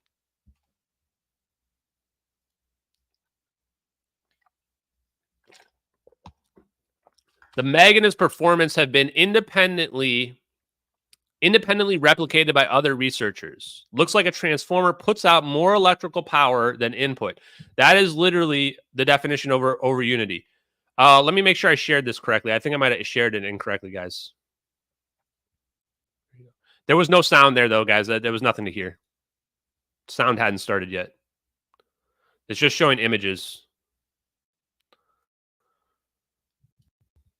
With a Meg, we haven't gone to that stage yet. We're still in the open loop system where we haven't put the feedback. But it's possible to do that. We just are working things out one thing at a time. Here's what we By the way, I love this guy. have in the Meg. And here's why we can do it with the Meg, legitimately as proven in physics. I'm actually going to make it a little bit faster just because I don't want to be here all night. So we're going to go to 1.25 speed. Meg, suppose I have a toroid coil. Toroid again, every time, chat. Toroids every single time. A toroid is wound around like this in a circle, but it's wound all the way around it very tightly, and it closes back almost on itself. What happens in a toroidal coil is the magnetic field, the B field, is confined inside the coil. It can't escape outside. Normally, the magnetic field spills out all into space. We need to know two things. Magnetic field, any force field, is not a primary field of nature. The primary thing is always a potential, and it's called a magnetic vector potential A. That's the name of it. Magnetic vector potential.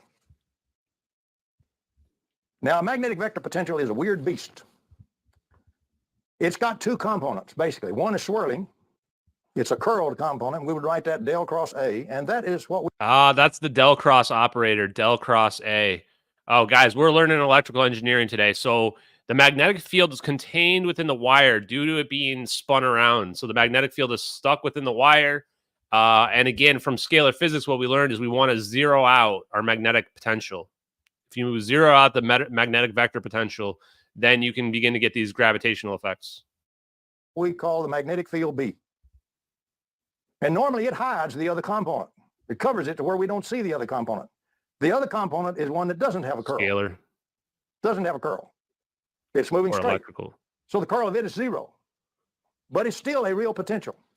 If you take this toroidal coil, first of all, we had to pay to get that B field trapped. But it's been found by Aronoff and Baum in 1959 that if I normally have a source of... He just dropped the Aronoff bomb, guys. Aronoff bomb. So if you guys want to learn how this stuff works, Aronoff bomb effect, extremely important. He just name dropped him right there. B field, and I just draw a dot here that makes B field. It's actually a dipole. And here's the B field spreading out in space. I know that's a curled magnetic vector potential A that I'm looking at. And it's hiding this other component I can't see. It turns out if you'll take all that B field, all that curl component, and pull it back in and hold it in a little area, localized area, so that it doesn't spill out into space, you reveal outside there that hidden component, the uncurled or the curl-free A potential. So isn't this interesting? If you localize the B field into a little small location instead of spreading through all space, you have all the B field energy you would have had through all space. You got that in your hand in this local space. But outside that, you've got a whole bunch of extra energy now in uncurled A potential form. Well, A potential is wonderful. In the curl form, it makes magnetic field. Okay, this video is amazing, guys. He's explaining Maxwell's equations. I've always said, not always, but recently been saying that Maxwell's equations were reduced by Oliver Heaviside, and this is how we forgot how to manipulate gravity. That's what he's talking about here. The del cross operator times A equal B, as opposed to being equal to 0. So if I've got magnetic field, I got all my curl component down here in this localization zone. And outside here, I have a new component of energy I didn't have to use before in my immediate environment available. Isn't that interesting? Because it's easy to collect it. All you have to do is change it real fast. The time rate of change, dA dt, produces an E field in the opposite direction from where the A field was going, which direction it was heading. It makes an E field. And the magnitude of this E field that it makes, this electric field, is proportional to how fast you change the thing, the time rate of change. So now wouldn't it be interesting if I could find a transformer core material and construction which would do localization of the B field? What would I have if I did that? Instead of just looking at the B field in my transformer, I would have the B field now inside the core material. But outside the core material, I would have a new available reservoir of extra energy in my environment. And all I got to do is perturb it, and it'll make electric fields, which come back into the system and introduce real electric field energy into the system, which normally no transformer does. So I guess he's saying by zeroing this out, we can get to a situation where we can be producing energy there locally that we can actually collect. And yes, I will go ahead. I'm posting the link in the description. It should be there right now for the video.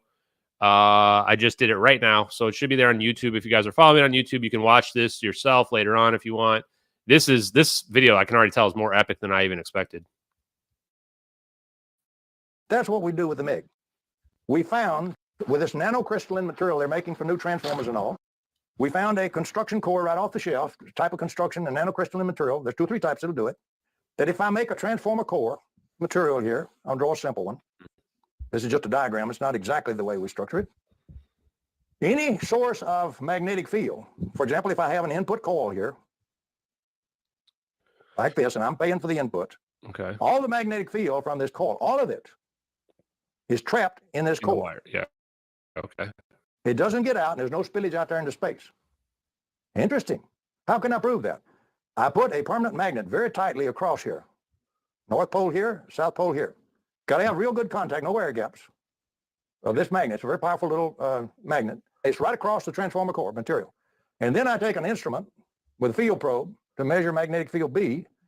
Wait, there's no echo, right? Is there an echo? And I put it right on, let's say, that north pole. My instrument measures no magnetic field, or almost zero. It's impossible to get total contact. You will have the tiny, tiny air gap, so you will measure a tiny, tiny field, but essentially a zero magnetic field right on the surface of the magnet.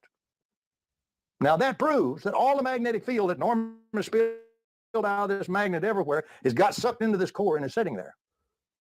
Huh. When you localize the B field and expose around it that usually hidden, uncurled A potential, that's called the Aronoff bomb effect. That's what the Aronoff bomb effect is? So trapping the magnetic field into the wire, into the, in this case, the medium, the square medium that we have there, that's what the Aronoff bomb effect is? Wow, that is wild, chat. Guys, we are learning some crazy stuff. I can't believe I haven't watched this yet. Aronoff was a student of Baum. Yeah, there's a lot of legends out there, Baum was huh? David Baum, of course, as everybody's aware. And in 1959, they published a very formidable and fundamental paper in the Physical Review series pointing out this effect. When you localize this magnetic field in the space outside this core, Free energy. not in the core, outside the core, there appears this A potential. But it's the uncurled variety now. It's extra. I didn't pay for it. If you want to put it in proper gauge language, the Aronoff bomb effect gauge transforms the space outside the localization area, which means you see additional energy available there in space itself. Guys, the other crazy part is the 2 papers we were going to look at actually talk about this exact thing. Hal Puthoff knows this is real. Hal Puthoff knows 100%. They've been discrediting Hal Puthoff because he knows this is real as well. He actually probably worked with Thomas Bearden. And Hal Puthoff's paper is the one I was just reading it earlier today. He literally talks about the gauge effect, exactly this. He does the Maxwell equations. We're going to look at it tomorrow. So time to wake up, guys. Time to wake up. Free energy is real. That's rigorously proven in literature. Don't have to reprove it. 20,000 papers in literature. But it's not in electrical engineering, but it's in physics. The difference here in the MiG is we don't have to pay for what this material is doing. We didn't have to pay to get that extra A potential energy reservoir formed outside the core. That happened free. Wow. It's from that regauged space-time, which is a change in that vacuum. It's a result of the fact that this core material will do for free what I got to pay a toroid to do. Only it's free. I don't have to pay for that effect. If I got a toroid, I can get the effect, but I pay for it. I lose everything I'm going to get. I don't have to pay for it in this case. The material does that extra action for me. So the material is the key. So you can't just use any random toroid to get this to happen. It's a very specific material, it sounds like, that they use in order to be able to produce this type of effect that they're seeing here. So it's not that simple. So this is the part too where people that are not going to be able to get this to work, they're probably not following the recipe correctly. This is something that you see a lot with people that are skeptics, and this is not the same kind of debunkers, but some of the engineers that try to reproduce this, that say, oh, no, it didn't work. What you'll find a lot from the disinformation science community is that they don't follow the recipe correctly, and then they claim something was unreproducible, but they didn't actually follow the recipe correctly. This is how the suppression of the science works, the disinformation works out there. We saw that with LK99 as well, where the papers would come out and then people would go and fail to reproduce it, and they go, this proves it's not possible. And that's not how science or logic works. It doesn't matter, even if 1,000 people were unable to reproduce it, as long as one person reproduced it, then it proves that it works. For me, that's the beauty. Material effects, by the way, are one of those places already recognized in thermodynamics itself as violating the second law of thermodynamics. Material effects like long-term memory and all kinds of things. Read Prigogine and Condaputa's book, Modern Thermodynamics. Prigogine? Ela Prigogine? This is what Salvatore Pais told us to read. Modern Thermodynamics. What did he just say about this? Wow, I had Prigogine on my list, actually. I was looking at one of his papers. I've got probably 100 tabs open, like not literally 100. Most of them are scientific papers. One of those places already recognized in thermodynamics itself as violating the second law of thermodynamics. Material effects like long-term memory and all kinds of things. The second law of thermodynamics is already being violated. Yeah, I knew it was already being violated. This is something as well that, like, your CNN brain, like people that don't think for themselves, they're book learners. They think that you can't violate the second law of thermodynamics, but you can. Thanks. Read Prigogine and Condaputa's book, Modern Thermodynamics, that deals with non-equilibrium systems. You will find that that's one of the areas that is known by the thermodynamicists themselves to violate that second law. Non-equilibrium systems. Violating it permissibly. It's already been done by a Nobel Prize winner. So it's already been done by a Nobel Prize winner, guys. We've already been able to violate the thing by Nobel Prize winners. Yeah, what was that book called? We better write that down. What was it called, chat? How come I don't see it here? Whatever. I'm going to find it. I have an interesting situation. I have what looks like a normal transformer core, but there's a very abnormal thing happening in it. All of the magnetic field B is now confined to the core. And around that, I've got all the magnetic field energy, the swirling energy that I normally have in every transformer. I've got all of that. I haven't lost anything. But in addition, I've got this extra energy reservoir in space just outside the core. And every time I perturb the core, like with my input coil, I put in, clever devil that we are, we put in pulses, sharp rise time and sharp decay time.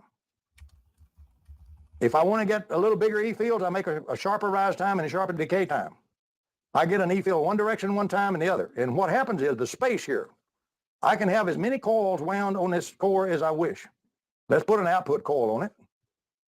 Okay. Just to say we got an output.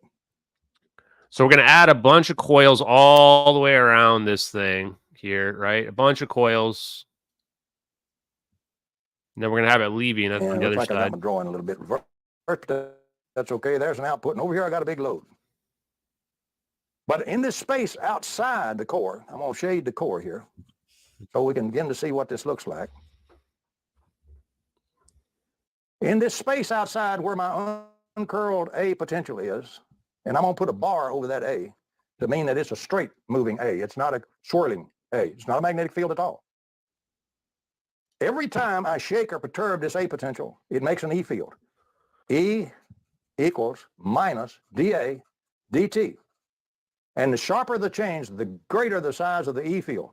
From space around the core, this does not happen in any other normal transformer in the whole world as far as we're aware. From the space outside the MiG, there arises then these tremendously strong E fields which radiate into every coil that's wound on this transformer. So every coil on this transformer, that's why I could have a dozen coils on here.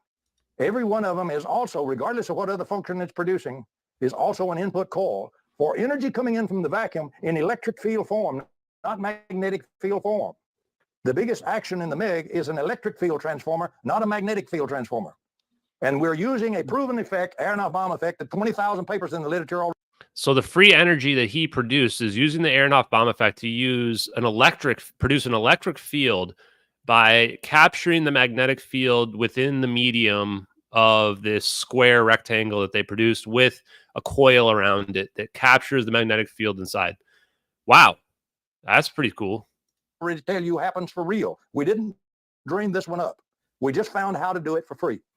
How to get it to happen with the material doing it for us instead of us have to pay a toroid to do it and lose all the advantage. Every coil then has got E-field inputs. That's in phase. The funny thing about our output, a normal transformer output will be up towards 90 degrees. It's 85 degrees. It's got some resistance in it, but it'll be like almost pure reactive power coming out of it. That's not true of the MeG. It'll be 2 degrees. It'll be essentially in phase. It's almost pure power and not a real power, not reactive power. And it's in pulse form. And so what we have to do, we have to add another unit on here, standard technology, to change these pulse forms into a normal kind of power form, like oscillating current, or DC current, or whatever. So you just go buy that off the shelf from people who are experts and do it very efficiently. Oh, so this is how you convert it to real power. So there's actually not even a moving parts. There's no moving parts in this. I was expecting that free energy would be some kind of magnet system that spins, that produces like, some type of wheel or something like that that's going to power it. But that doesn't seem to be how this works. This is literally just a situation where you trap the magnetic field and then you create an input and an output. And then now you use something to take that energy out of your system here. Well, what we really have that's significant, it's not. When he says degrees, does he mean temperature? I don't know what he means. Is he talking about actual temperature degrees there? I presume he's talking about temperature degrees. I still have a lot to learn about this. But this definitely seems like this is the answer. He's been speaking very off the cuff here. A regular transformer. We have an extra energy input from the environment that we don't pay for. That's the key. Now let's draw the MeG diagram, and it turns out to be just like that crazy heat pump. I have my system called the MeG. I'm going to do the open loop. I'm putting in the operative input. I'm paying for that. Paying the power company. Or paying for a battery or something. But now, from the environment, I have this extra input So of it's energy, very cold. and I'm going to put the bar over the A, and when I perturb it, it's going to be in dA dt equal minus E. Instead of going out, it's going to come in. So now I have an extra input of energy into my system free from the environment, just for putting in the input. So he's explaining why this is over unity is because that extra energy that is coming from the coil and the magnetic field being trapped inside the medium there, that extra energy is also coming into the system. So this is like what Dave Rossi was telling us about opening your system up. So we have our input. So, plugging it in, we plug our device in, it's generating electricity is going through it, and we're getting that energy out. But then we're also getting the extra energy from the vacuum, the 0-point vacuum, the ether, whatever you want to call it, due to the fact that we've trapped our magnetic field potential down, or magnetic vector potential. Perhaps I'm saying that incorrectly, but that's producing excess energy as well. And then it becomes a matter of how we get that energy as well. Yeah, how did I find this video? I don't even know how I found this. This is amazing. I'll put it in the chat as well for you guys right now. This is mind-blowing. Yeah, this is blowing my mind, and I've already watched like 5 videos on Thomas Bearden. This is possibly the best video I've seen related to free energy and Thomas Bearden, guys. What I'm putting in, the other part comes along for free. I get that as an extra added attraction. So if I put in one part and I get my input from the uncurled apotential active environment, the E-field input, if I get that to be, let's say, 5 parts, be very conservative here.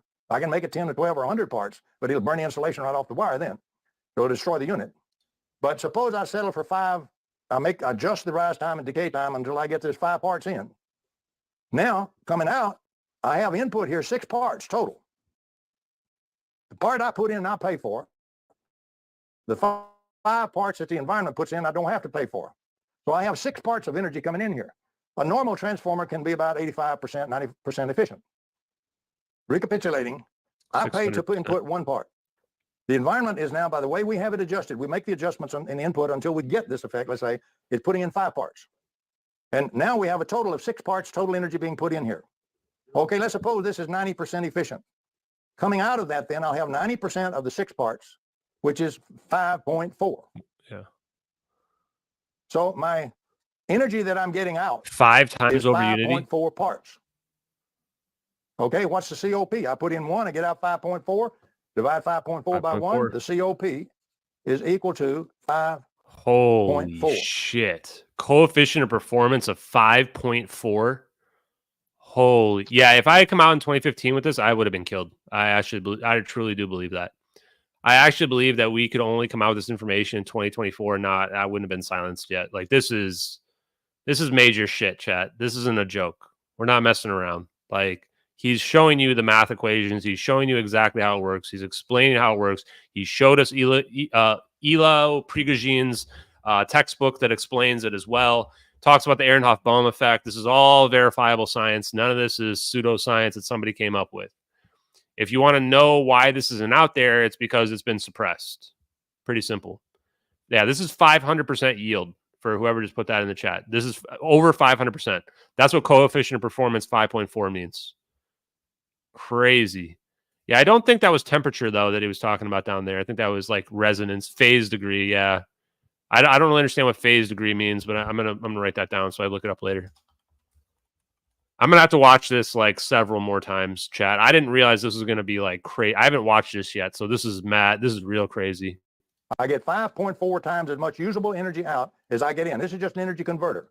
Now, when I add another stage on here to convert that into a standard kind of power form, either direct current and certain voltage or so forth, AC, I will have an inefficiency existed there. Maybe I'll cut this down. Let's do real bad. Let's cut this down to 3. Let's lose 2 points, almost half of it. We didn't have too efficient a conversion, let's say. We were sloppy. We didn't go get the state of the art. We're much better than that. But even with the bad one, once we have it set to run loads, and actually running loads and lights and motors, we're putting in one part, we're getting out 3 parts. We have a 3-to-1, we have a 3.0 COP practical. Yeah, so what he's saying here is that your practical performance isn't going to be 5.4 because it's your system that you're sending it to with the energy is going to be somewhat inefficient. And then you also technically what you would do here as well is once you get your one load in and you start getting 5.4 out, then you loop it back. And so then you start having this load here start feeding the system. And now you have infinite energy system, right? So, and I haven't watched the rest of this, so maybe he'll do this. But I imagine so even 3, dude, even anything over 1 is over unity. So coming over with 300% final load, right? You take your 300% final load, you feed the 1 back into the input, and now you have a net total of 2 units coming out. Like this is crazy. I mean, this is free energy. This is straight up free energy. And that's 3.0. This is only possible if there is an ether as well. You want to call it fluctuations in the vacuum? Well, fuck off. We're calling it the ether. This is a standard achievable thing with the MiG. Okay, then the question that's asked, then why don't you guys have this thing on the market in mass production rolling everywhere?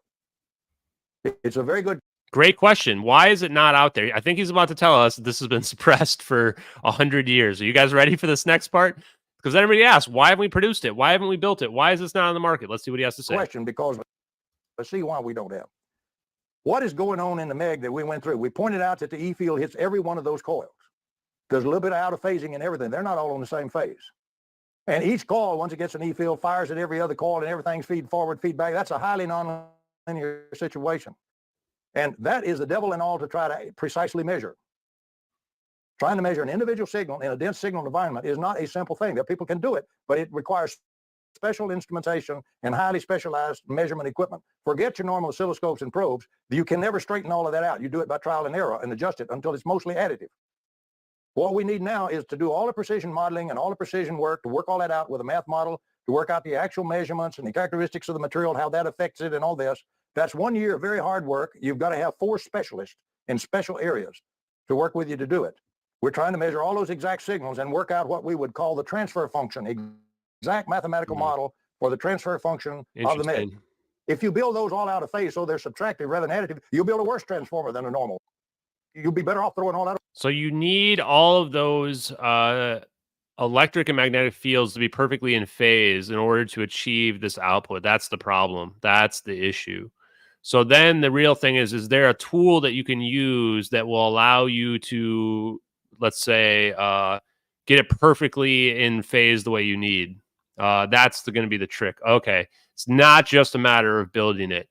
We actually need to be able to optimize it. So think of it as like optimizing, because it's nonlinear, which means think of nonlinear as like we don't know where all the field directions of all the fields. It's too complicated, right? Especially when you're wrapping a coil around it. Like the stuff. It's one thing from a theoretical perspective, but when you actually get to it, you're gonna have little parts shooting out here, there, etc. So this is the tricky part. This is starting to make sense. Okay, I get it now. Way to build a regular transformer. But if you get them additive, you beat the heck out of every other transformer in the world because it goes way over unity. We don't have good control and good models of all of this. What we have to do is adjust everything by hand, and that's not science. We have to keep tweaking the heck out of it. And so what we have to do is a standard, but very interesting and very dense, highly nonlinear control problem, an adjustment problem. We have to have modeling, full modeling for it. We have to have an aeronaut measurement specialist, aeronaut bomb measurement specialist. Those guys are well employed. There's very few of them that know a measurement also. You can get them, but they're expensive. We have to have another person that knows nonlinear oscillation theory, and also we have to have another one that knows nonlinear oscillation control theory. Those are specializations. You don't run down to your local university and your local PhD can do that. The interactions have got to be moved to design and science and modeling. Yeah, so AI can definitely pull this off, guys. So this is the thing too, right? Where this video is probably from the early 2000s, I'd guess. So once AI comes in and you can have it do the modeling that you need, you can probably make this a lot more efficient. All you guys are figuring it out. Like AI can probably figure this out very quickly, as opposed to imagine trying to do this in the 90s or 2000. It's going to be way harder to figure out these nonlinear situations because you can't quite measure. Like you need everything to be perfectly in phase. You need all the distances between the coils to be perfectly correct in order to pull this off. Got it. So this is where, you need somebody who's an expert or has the right tool. You can imagine if you have like a tool that uses AI that can model this out, or you can model it on a computer software with AI that can exactly tell you the exact proportions and distances you need for the coils and everything based on the size of your rectangle. Very interesting. Rather than fiddling with it. We have a $9 million one-year job with a team, including not only the normal guys, but those 4 specialists we got that are very highly paid, by the way, I might say. And they're fully employed gainfully. They're not looking for a job. By the way, what voltages are you working with? So here's the other part of it. There's very few people that know how to do this back then, and they're all government contractors, is what he's saying. So all the people that can do this are government engineers. They're all well paid, right? So these are people that are making like $1 million a year. And then this is the part where he's saying that this is why, you can't find the people to do this because they're all employed. They don't need to go and build an over Unity device. Very interesting. Okay, now I'm getting it. Well, 5 volts, 10 volts. Well, normally we try to put something that'll power something, so we're going to reduce whatever we come out with the output voltage. We're going to reduce it to like 120 volts or something like that. Now we can produce 1,000 volts or 5,000 volts out of this thing and burn the insulation right off the coils.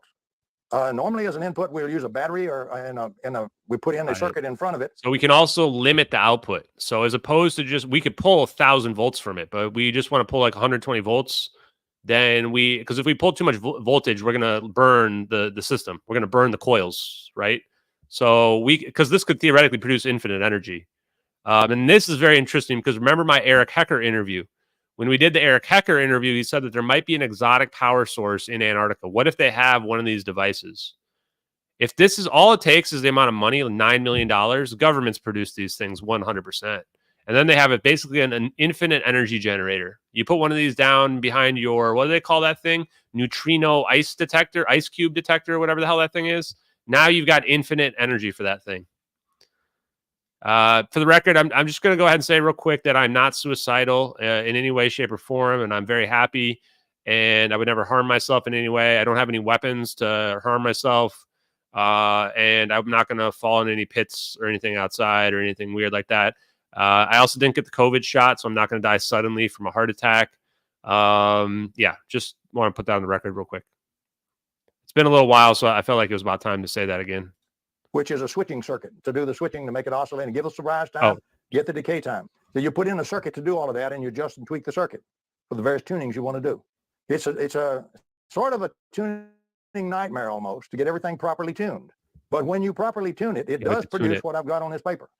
Got it. But you can see right away, this is not a simple problem. I don't go get me some transformer guys and whomp up some of these and go sell them. Now, you got your choice about how you fund this. The normal scientific community is not going to fund it. They say you can't do that. Electrical engineering says you can't do it. Forget it. So what you're going to have to do, you're going to have to go to venture capitalists.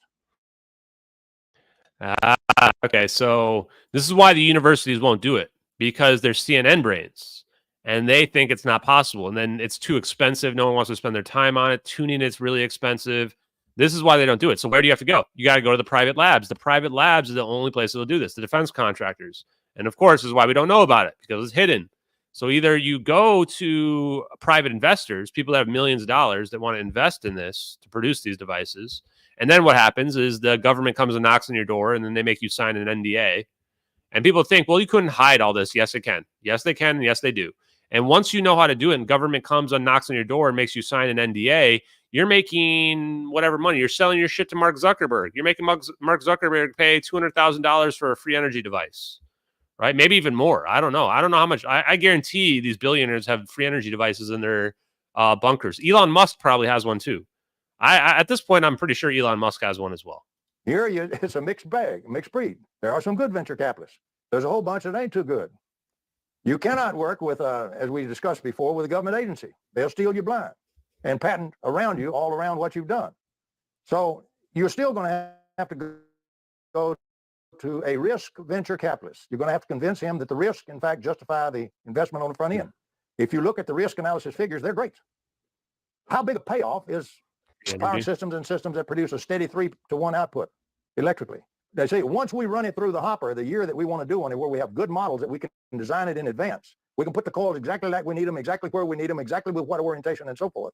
Once we can do all of that from the front end, we can build the thing straightforward and put it together, and it'll work just like that. You've made it a technology and a science at that time, not a twiddle with it research outfit.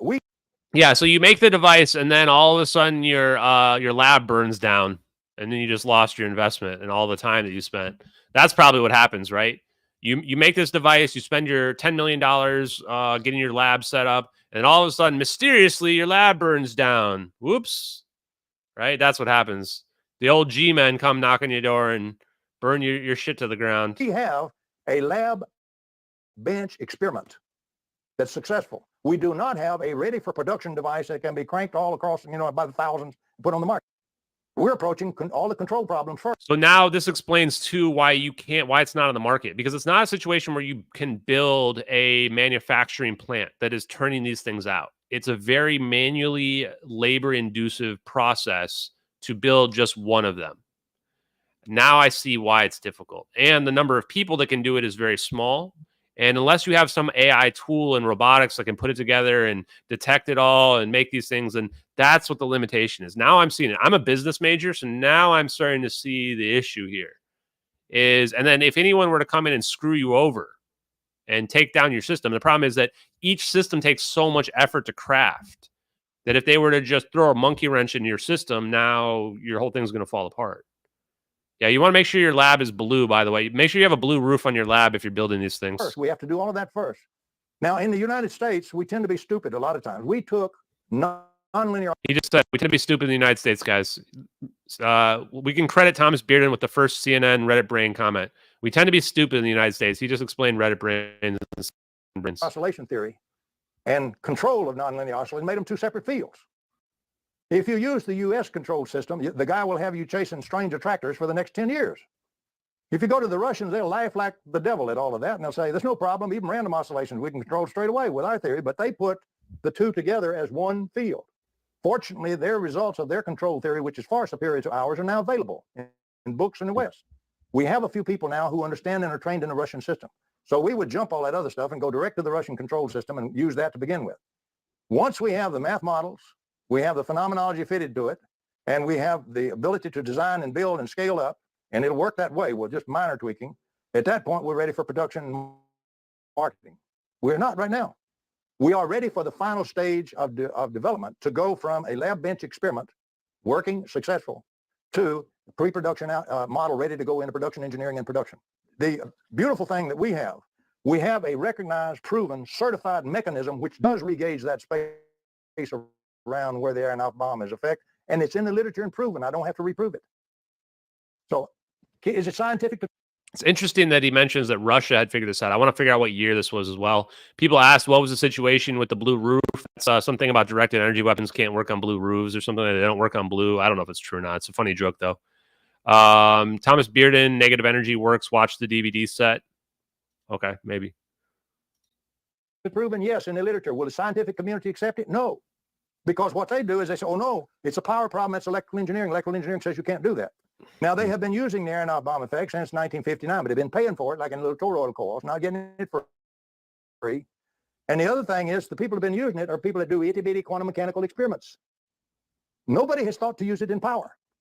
Interesting. So they haven't been using the aeronaut bomb effect on a large scale. They've only been looking at small scales. Control is the square wave or the cycle. It's not exactly a square wave. It's a sharp rise time, sharp decay time. That's adjustable. The pulse width and the pulse repetition rate are all adjustable. There are many adjustments you can make. Everything affects this thing that you adjust. What I'm asking about is your only danger is melting the insulation. No, there's the real problem is not that. We can solve that just with the rise time, decay time. And we've got that problem solved. But the problems that are difficult, really difficult, is where you have all these high nonlinearities and feed forwards and feedbacks. You actually have a very dense signal environment right inside this thing.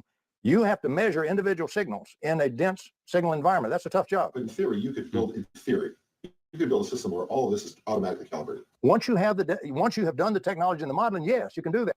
Now, if we want to close loop this system. So if we had developed the modeling and we develop a system that we've got it all lined up so that all the fields are going to be exactly correct, then you might be able to mass produce this. So if we do use AI, this could be the solution here is using AI to figure this out and then therefore make it very efficient so that the optimization on the tuning part, it doesn't take as long because that's the biggest part is the tuning is the difficult part. And he was also just asking there, well, what can we just like crank this bad boy up or is it going to melt the coils? And he's saying, well, no, there's a way around that. That's easy.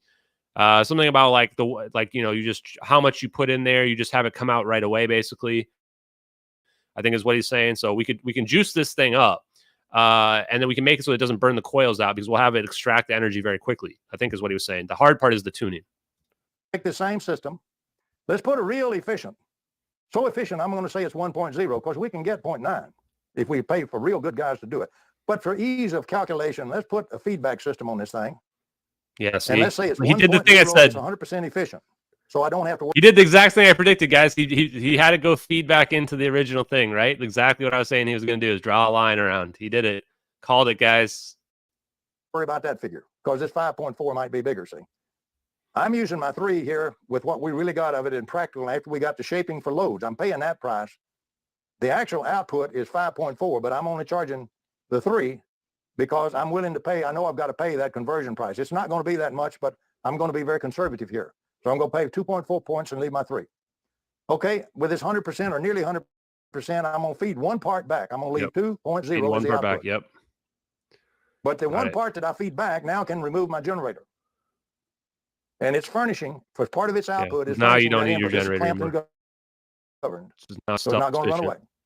Okay, I'm now reduced to 2.0 from what I had been doing that was all the way up to 5.4. But that's free energy. It's coming right out of the environment, and it's continuing, and I'm not paying anything for it. It now is the equivalent of a solar-powered system or a hydroelectric-powered system or a windmill-powered system.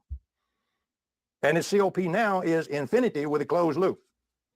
Once I disconnect that generator, once I get it going and stable and operating under load, with all the controls working, everything's stabilized out, I disconnect the generator.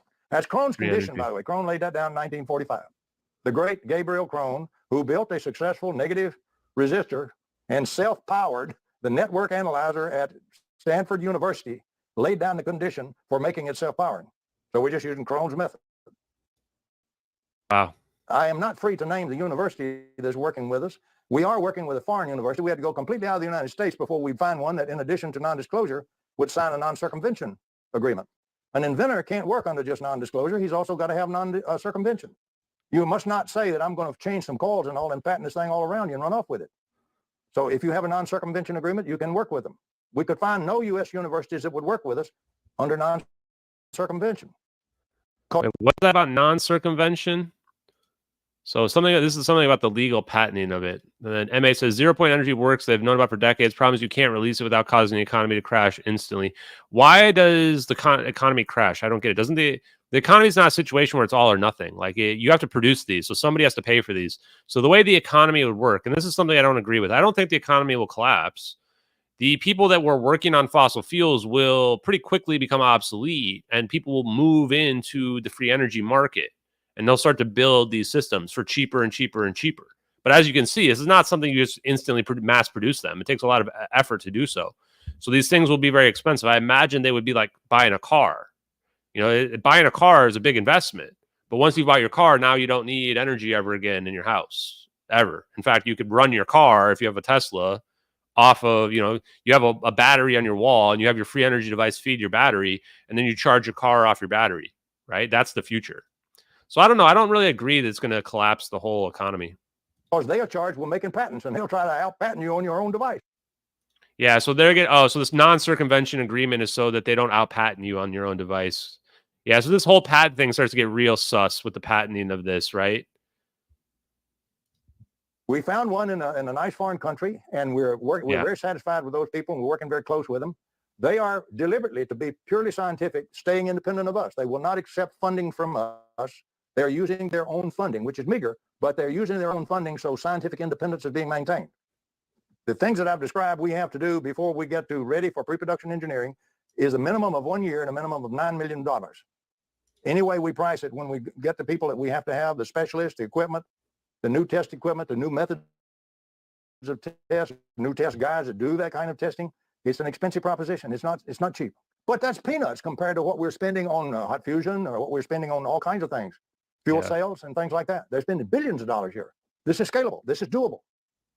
Now, yeah, because we can scale this up. Once you get the modeling down correctly using AI, then you can just produce these things. You move people out of the old fossil fuel industries. And by the way, guys, we've already screwed over the economy. You know how many people are like driving cars around, delivering food to people and shit like that that shouldn't even be a thing? Let's have some of the Uber drivers become free energy device producers, right? Like, this is the best part about this is, like, this isn't even that complicated. This is like not rocket science we're dealing with here. And especially if you could just use like a handheld device to measure the fields, to optimize it and make it efficient. Like, I think anybody could do that. We just make a manufacturing plan where somebody has a device, they wand it over there, and you make sure that the fields add up, and you tune this thing, right? Pretty wild. Yeah, he died 2 years ago. there's one other way we could do it. We could sell stock and raise stock from investors, and I could make all kinds of songs and dances, and so could the rest of our group. We prefer not to do that. We are seeking one single risk venture partner that we can work with. It's an honest group or people. We can work out a mutual arrangement for both our benefits, and then we can get on with the job. Now, what we refuse to do is turn control over to it. We could have gotten funding if we would surrender control and guarantee it never makes the market. We have no intention of doing that. So we will stumble along until we get funding that we can still guarantee it'll go to market, or we can give it the best shot that human beings can give in the world. We're not going to take something and park it on the shelf, and it's just one more system that never is going to make it. Wow. One of the greatest videos I've ever watched in my life, chat. Holy crap. That video. What year was this? This wasn't in 2021. It doesn't say what year this was published. I'm very curious. Okay, so this is what I'm going to do with my life. I've just decided. I get it now. I'm going to go into free energy, and now I'm definitely going to get disappeared. I already know people that can do this, so this is what I want to do. So, because he just explained everything. I'm a business major. This is business in my field. So now I get what we need. You know, we need a venture capitalist, somebody, and this is literally the guys. Spoiler alert: if you haven't watched the show Fallout, mute this right now because you're about to get spoiled. I'll give you 10 seconds. 1, 2, 3, 4, 5, 6, 7, 8, 9, 10. Okay, so in the show Fallout, near the end, it's all about cold fusion and free energy. That is, and it's not like a huge plot point, but it's the major spin at the end is what it's all about. And it turns out that the Vault-Tec people have been hiding free energy, and they put it on the shelf because there's no money to be made in it. That's what Vault-Tec did. That's literal what's happening in the real world right now. It's literally what the government's doing. The government is Vault-Tec. Government's Vault-Tec. That's what he just described, is that if you go in and you get the wrong corrupt-ass people, they will steal your device, they will steal your system, and they will put it on the shelf. Make it not happen. So, and there's people that will build it. People are out there saying that they'll build it. Absolutely, guys. Like, I want to build a business based off of this. Get some investors, find the people that can manipulate this, and the people that can tune this. And then there you go. You've got your answer out there in terms of we can crank out energy devices, free energy devices, and potentially produce coefficient of performance of, like you said, 2, 3, 4. I mean, that video looks like it was 20 years old at least. So my guess is that with AI now, we can do this much more efficiently and cheaply than we could have done it back then. We probably have metamaterials that can, do the exact thing that we need for this square jiggy rig thingamajig. Pretty sick, man. A lot of people are saying they're in. And somebody else pointed out, we just need to get this over with, man. I get it now. I'm starting to understand the landscape of all this. Everything in the MH370 videos is not just super weapons, but it goes down to free energy. And this is why they're holding it back. It's too big of a socioeconomic disturbance. This explains why Matthias Chang was telling people that he knows what happened to the plane, but they can't talk about it because it would change the whole world. It wasn't that people would stop flying. The thing that would change the whole world is we have fucking free energy. We need to rip the Band-Aid off, and we just got to get it over with, man. There's no easy way to get this out there. We could wait another 50 years, and we were not going to be any better place than we would be now. I don't know if they're waiting for cold fusion to come out, but like Thomas Bearden said, we're spending way more money on stuff like cold fusion and tokamak reactors and shit like that. That's just a waste of money. We can just have straight up free energy. We don't need these tokamak reactors and suns in the palm of our hand. We can have just literally electrical free energy extracted from the environment. Booyah. Pretty incredible, guys. I'm definitely going to be trying to talk to some people that know about this. I got to get in touch with people that know how to do this and figure out what the next steps are. I have a feeling there's not a lot of people in the United States that know what Thomas Bearden knows here and how to do it.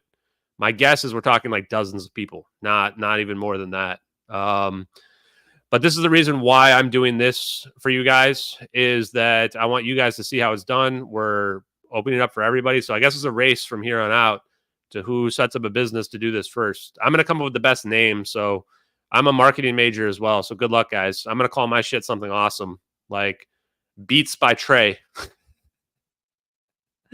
Free energy Beats by Trey. Whatever. My shit's going to be the dopest one, man. I'm going to have the freshest clothes, hang out with the hottest dudes. Good luck for the rest of you fools. Okay, let's see here. I think that's it for tonight, guys. That was a great stream that we did. I hope you guys appreciated it. So we went through the satellite video, guys. If you still think the satellite video is fake after all this, like I don't know what to tell you, man. We showed the capabilities. They all have signals intelligence. We showed that NRL 22 is right there. We have Naval Ocean Surveillance Satellite right in the region, right in the area, staring down at the coordinates that are in the satellite video. It has signals intelligence satellite on it.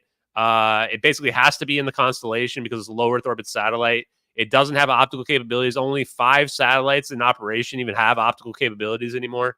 And we're looking at an infrared camera and a false color infrared. I mean, I don't know, guys. I don't know how we could have just magically been able to deduce the real capabilities of the spy satellite system back in October of last year when most of this information is just coming out now. I'm not psychic. Bob Greenier's not psychic, So anyway, guys, I hope you appreciate the investigation. I hope you appreciate the MH370X team. We have the best community out there. Nobody can out-meme us. Nobody can out-science us. Nobody can out-investigate us. We are the future, guys. We're the tip of the spear right now. Anybody who thinks that's a joke, watch the stream tonight. It is not a joke, guys. Thank you very much, MH370X. I'm going to play you out with first the rock song, and then we'll play out our pop song for you guys. Have a great night, everybody. Peace.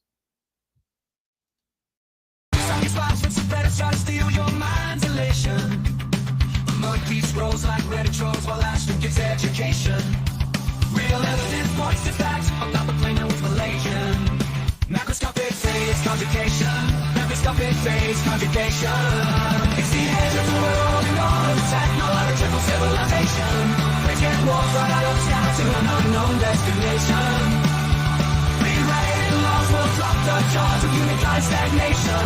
Macroscopic phase conjugation. Macroscopic phase conjugation.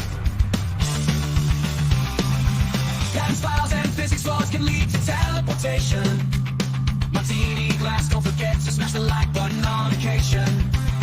The engineers that disappeared, they didn't go on vacation. Macroscopic phase conjugation. phase conjugation. It's the edge of the world and all of the technological civilization. Next-gen warfare of the sky to an unknown destination. Rewriting laws will drop the jaws of humankind stagnation. Macroscopic phase conjugation. Macroscopic phase conjugation. Macroscopic phase conjugation. Macroscopic phase conjugation. It's MH370 until you do some research. Don't talk to me. I'm going to find the truth while I sip this martini. Your opinion, it means squat to me. It's H370. Not all heroes wear capes. I wear glasses to see. I'm going to find the truth while I sip this martini. The trolls hate seeing me succeed. But guess what?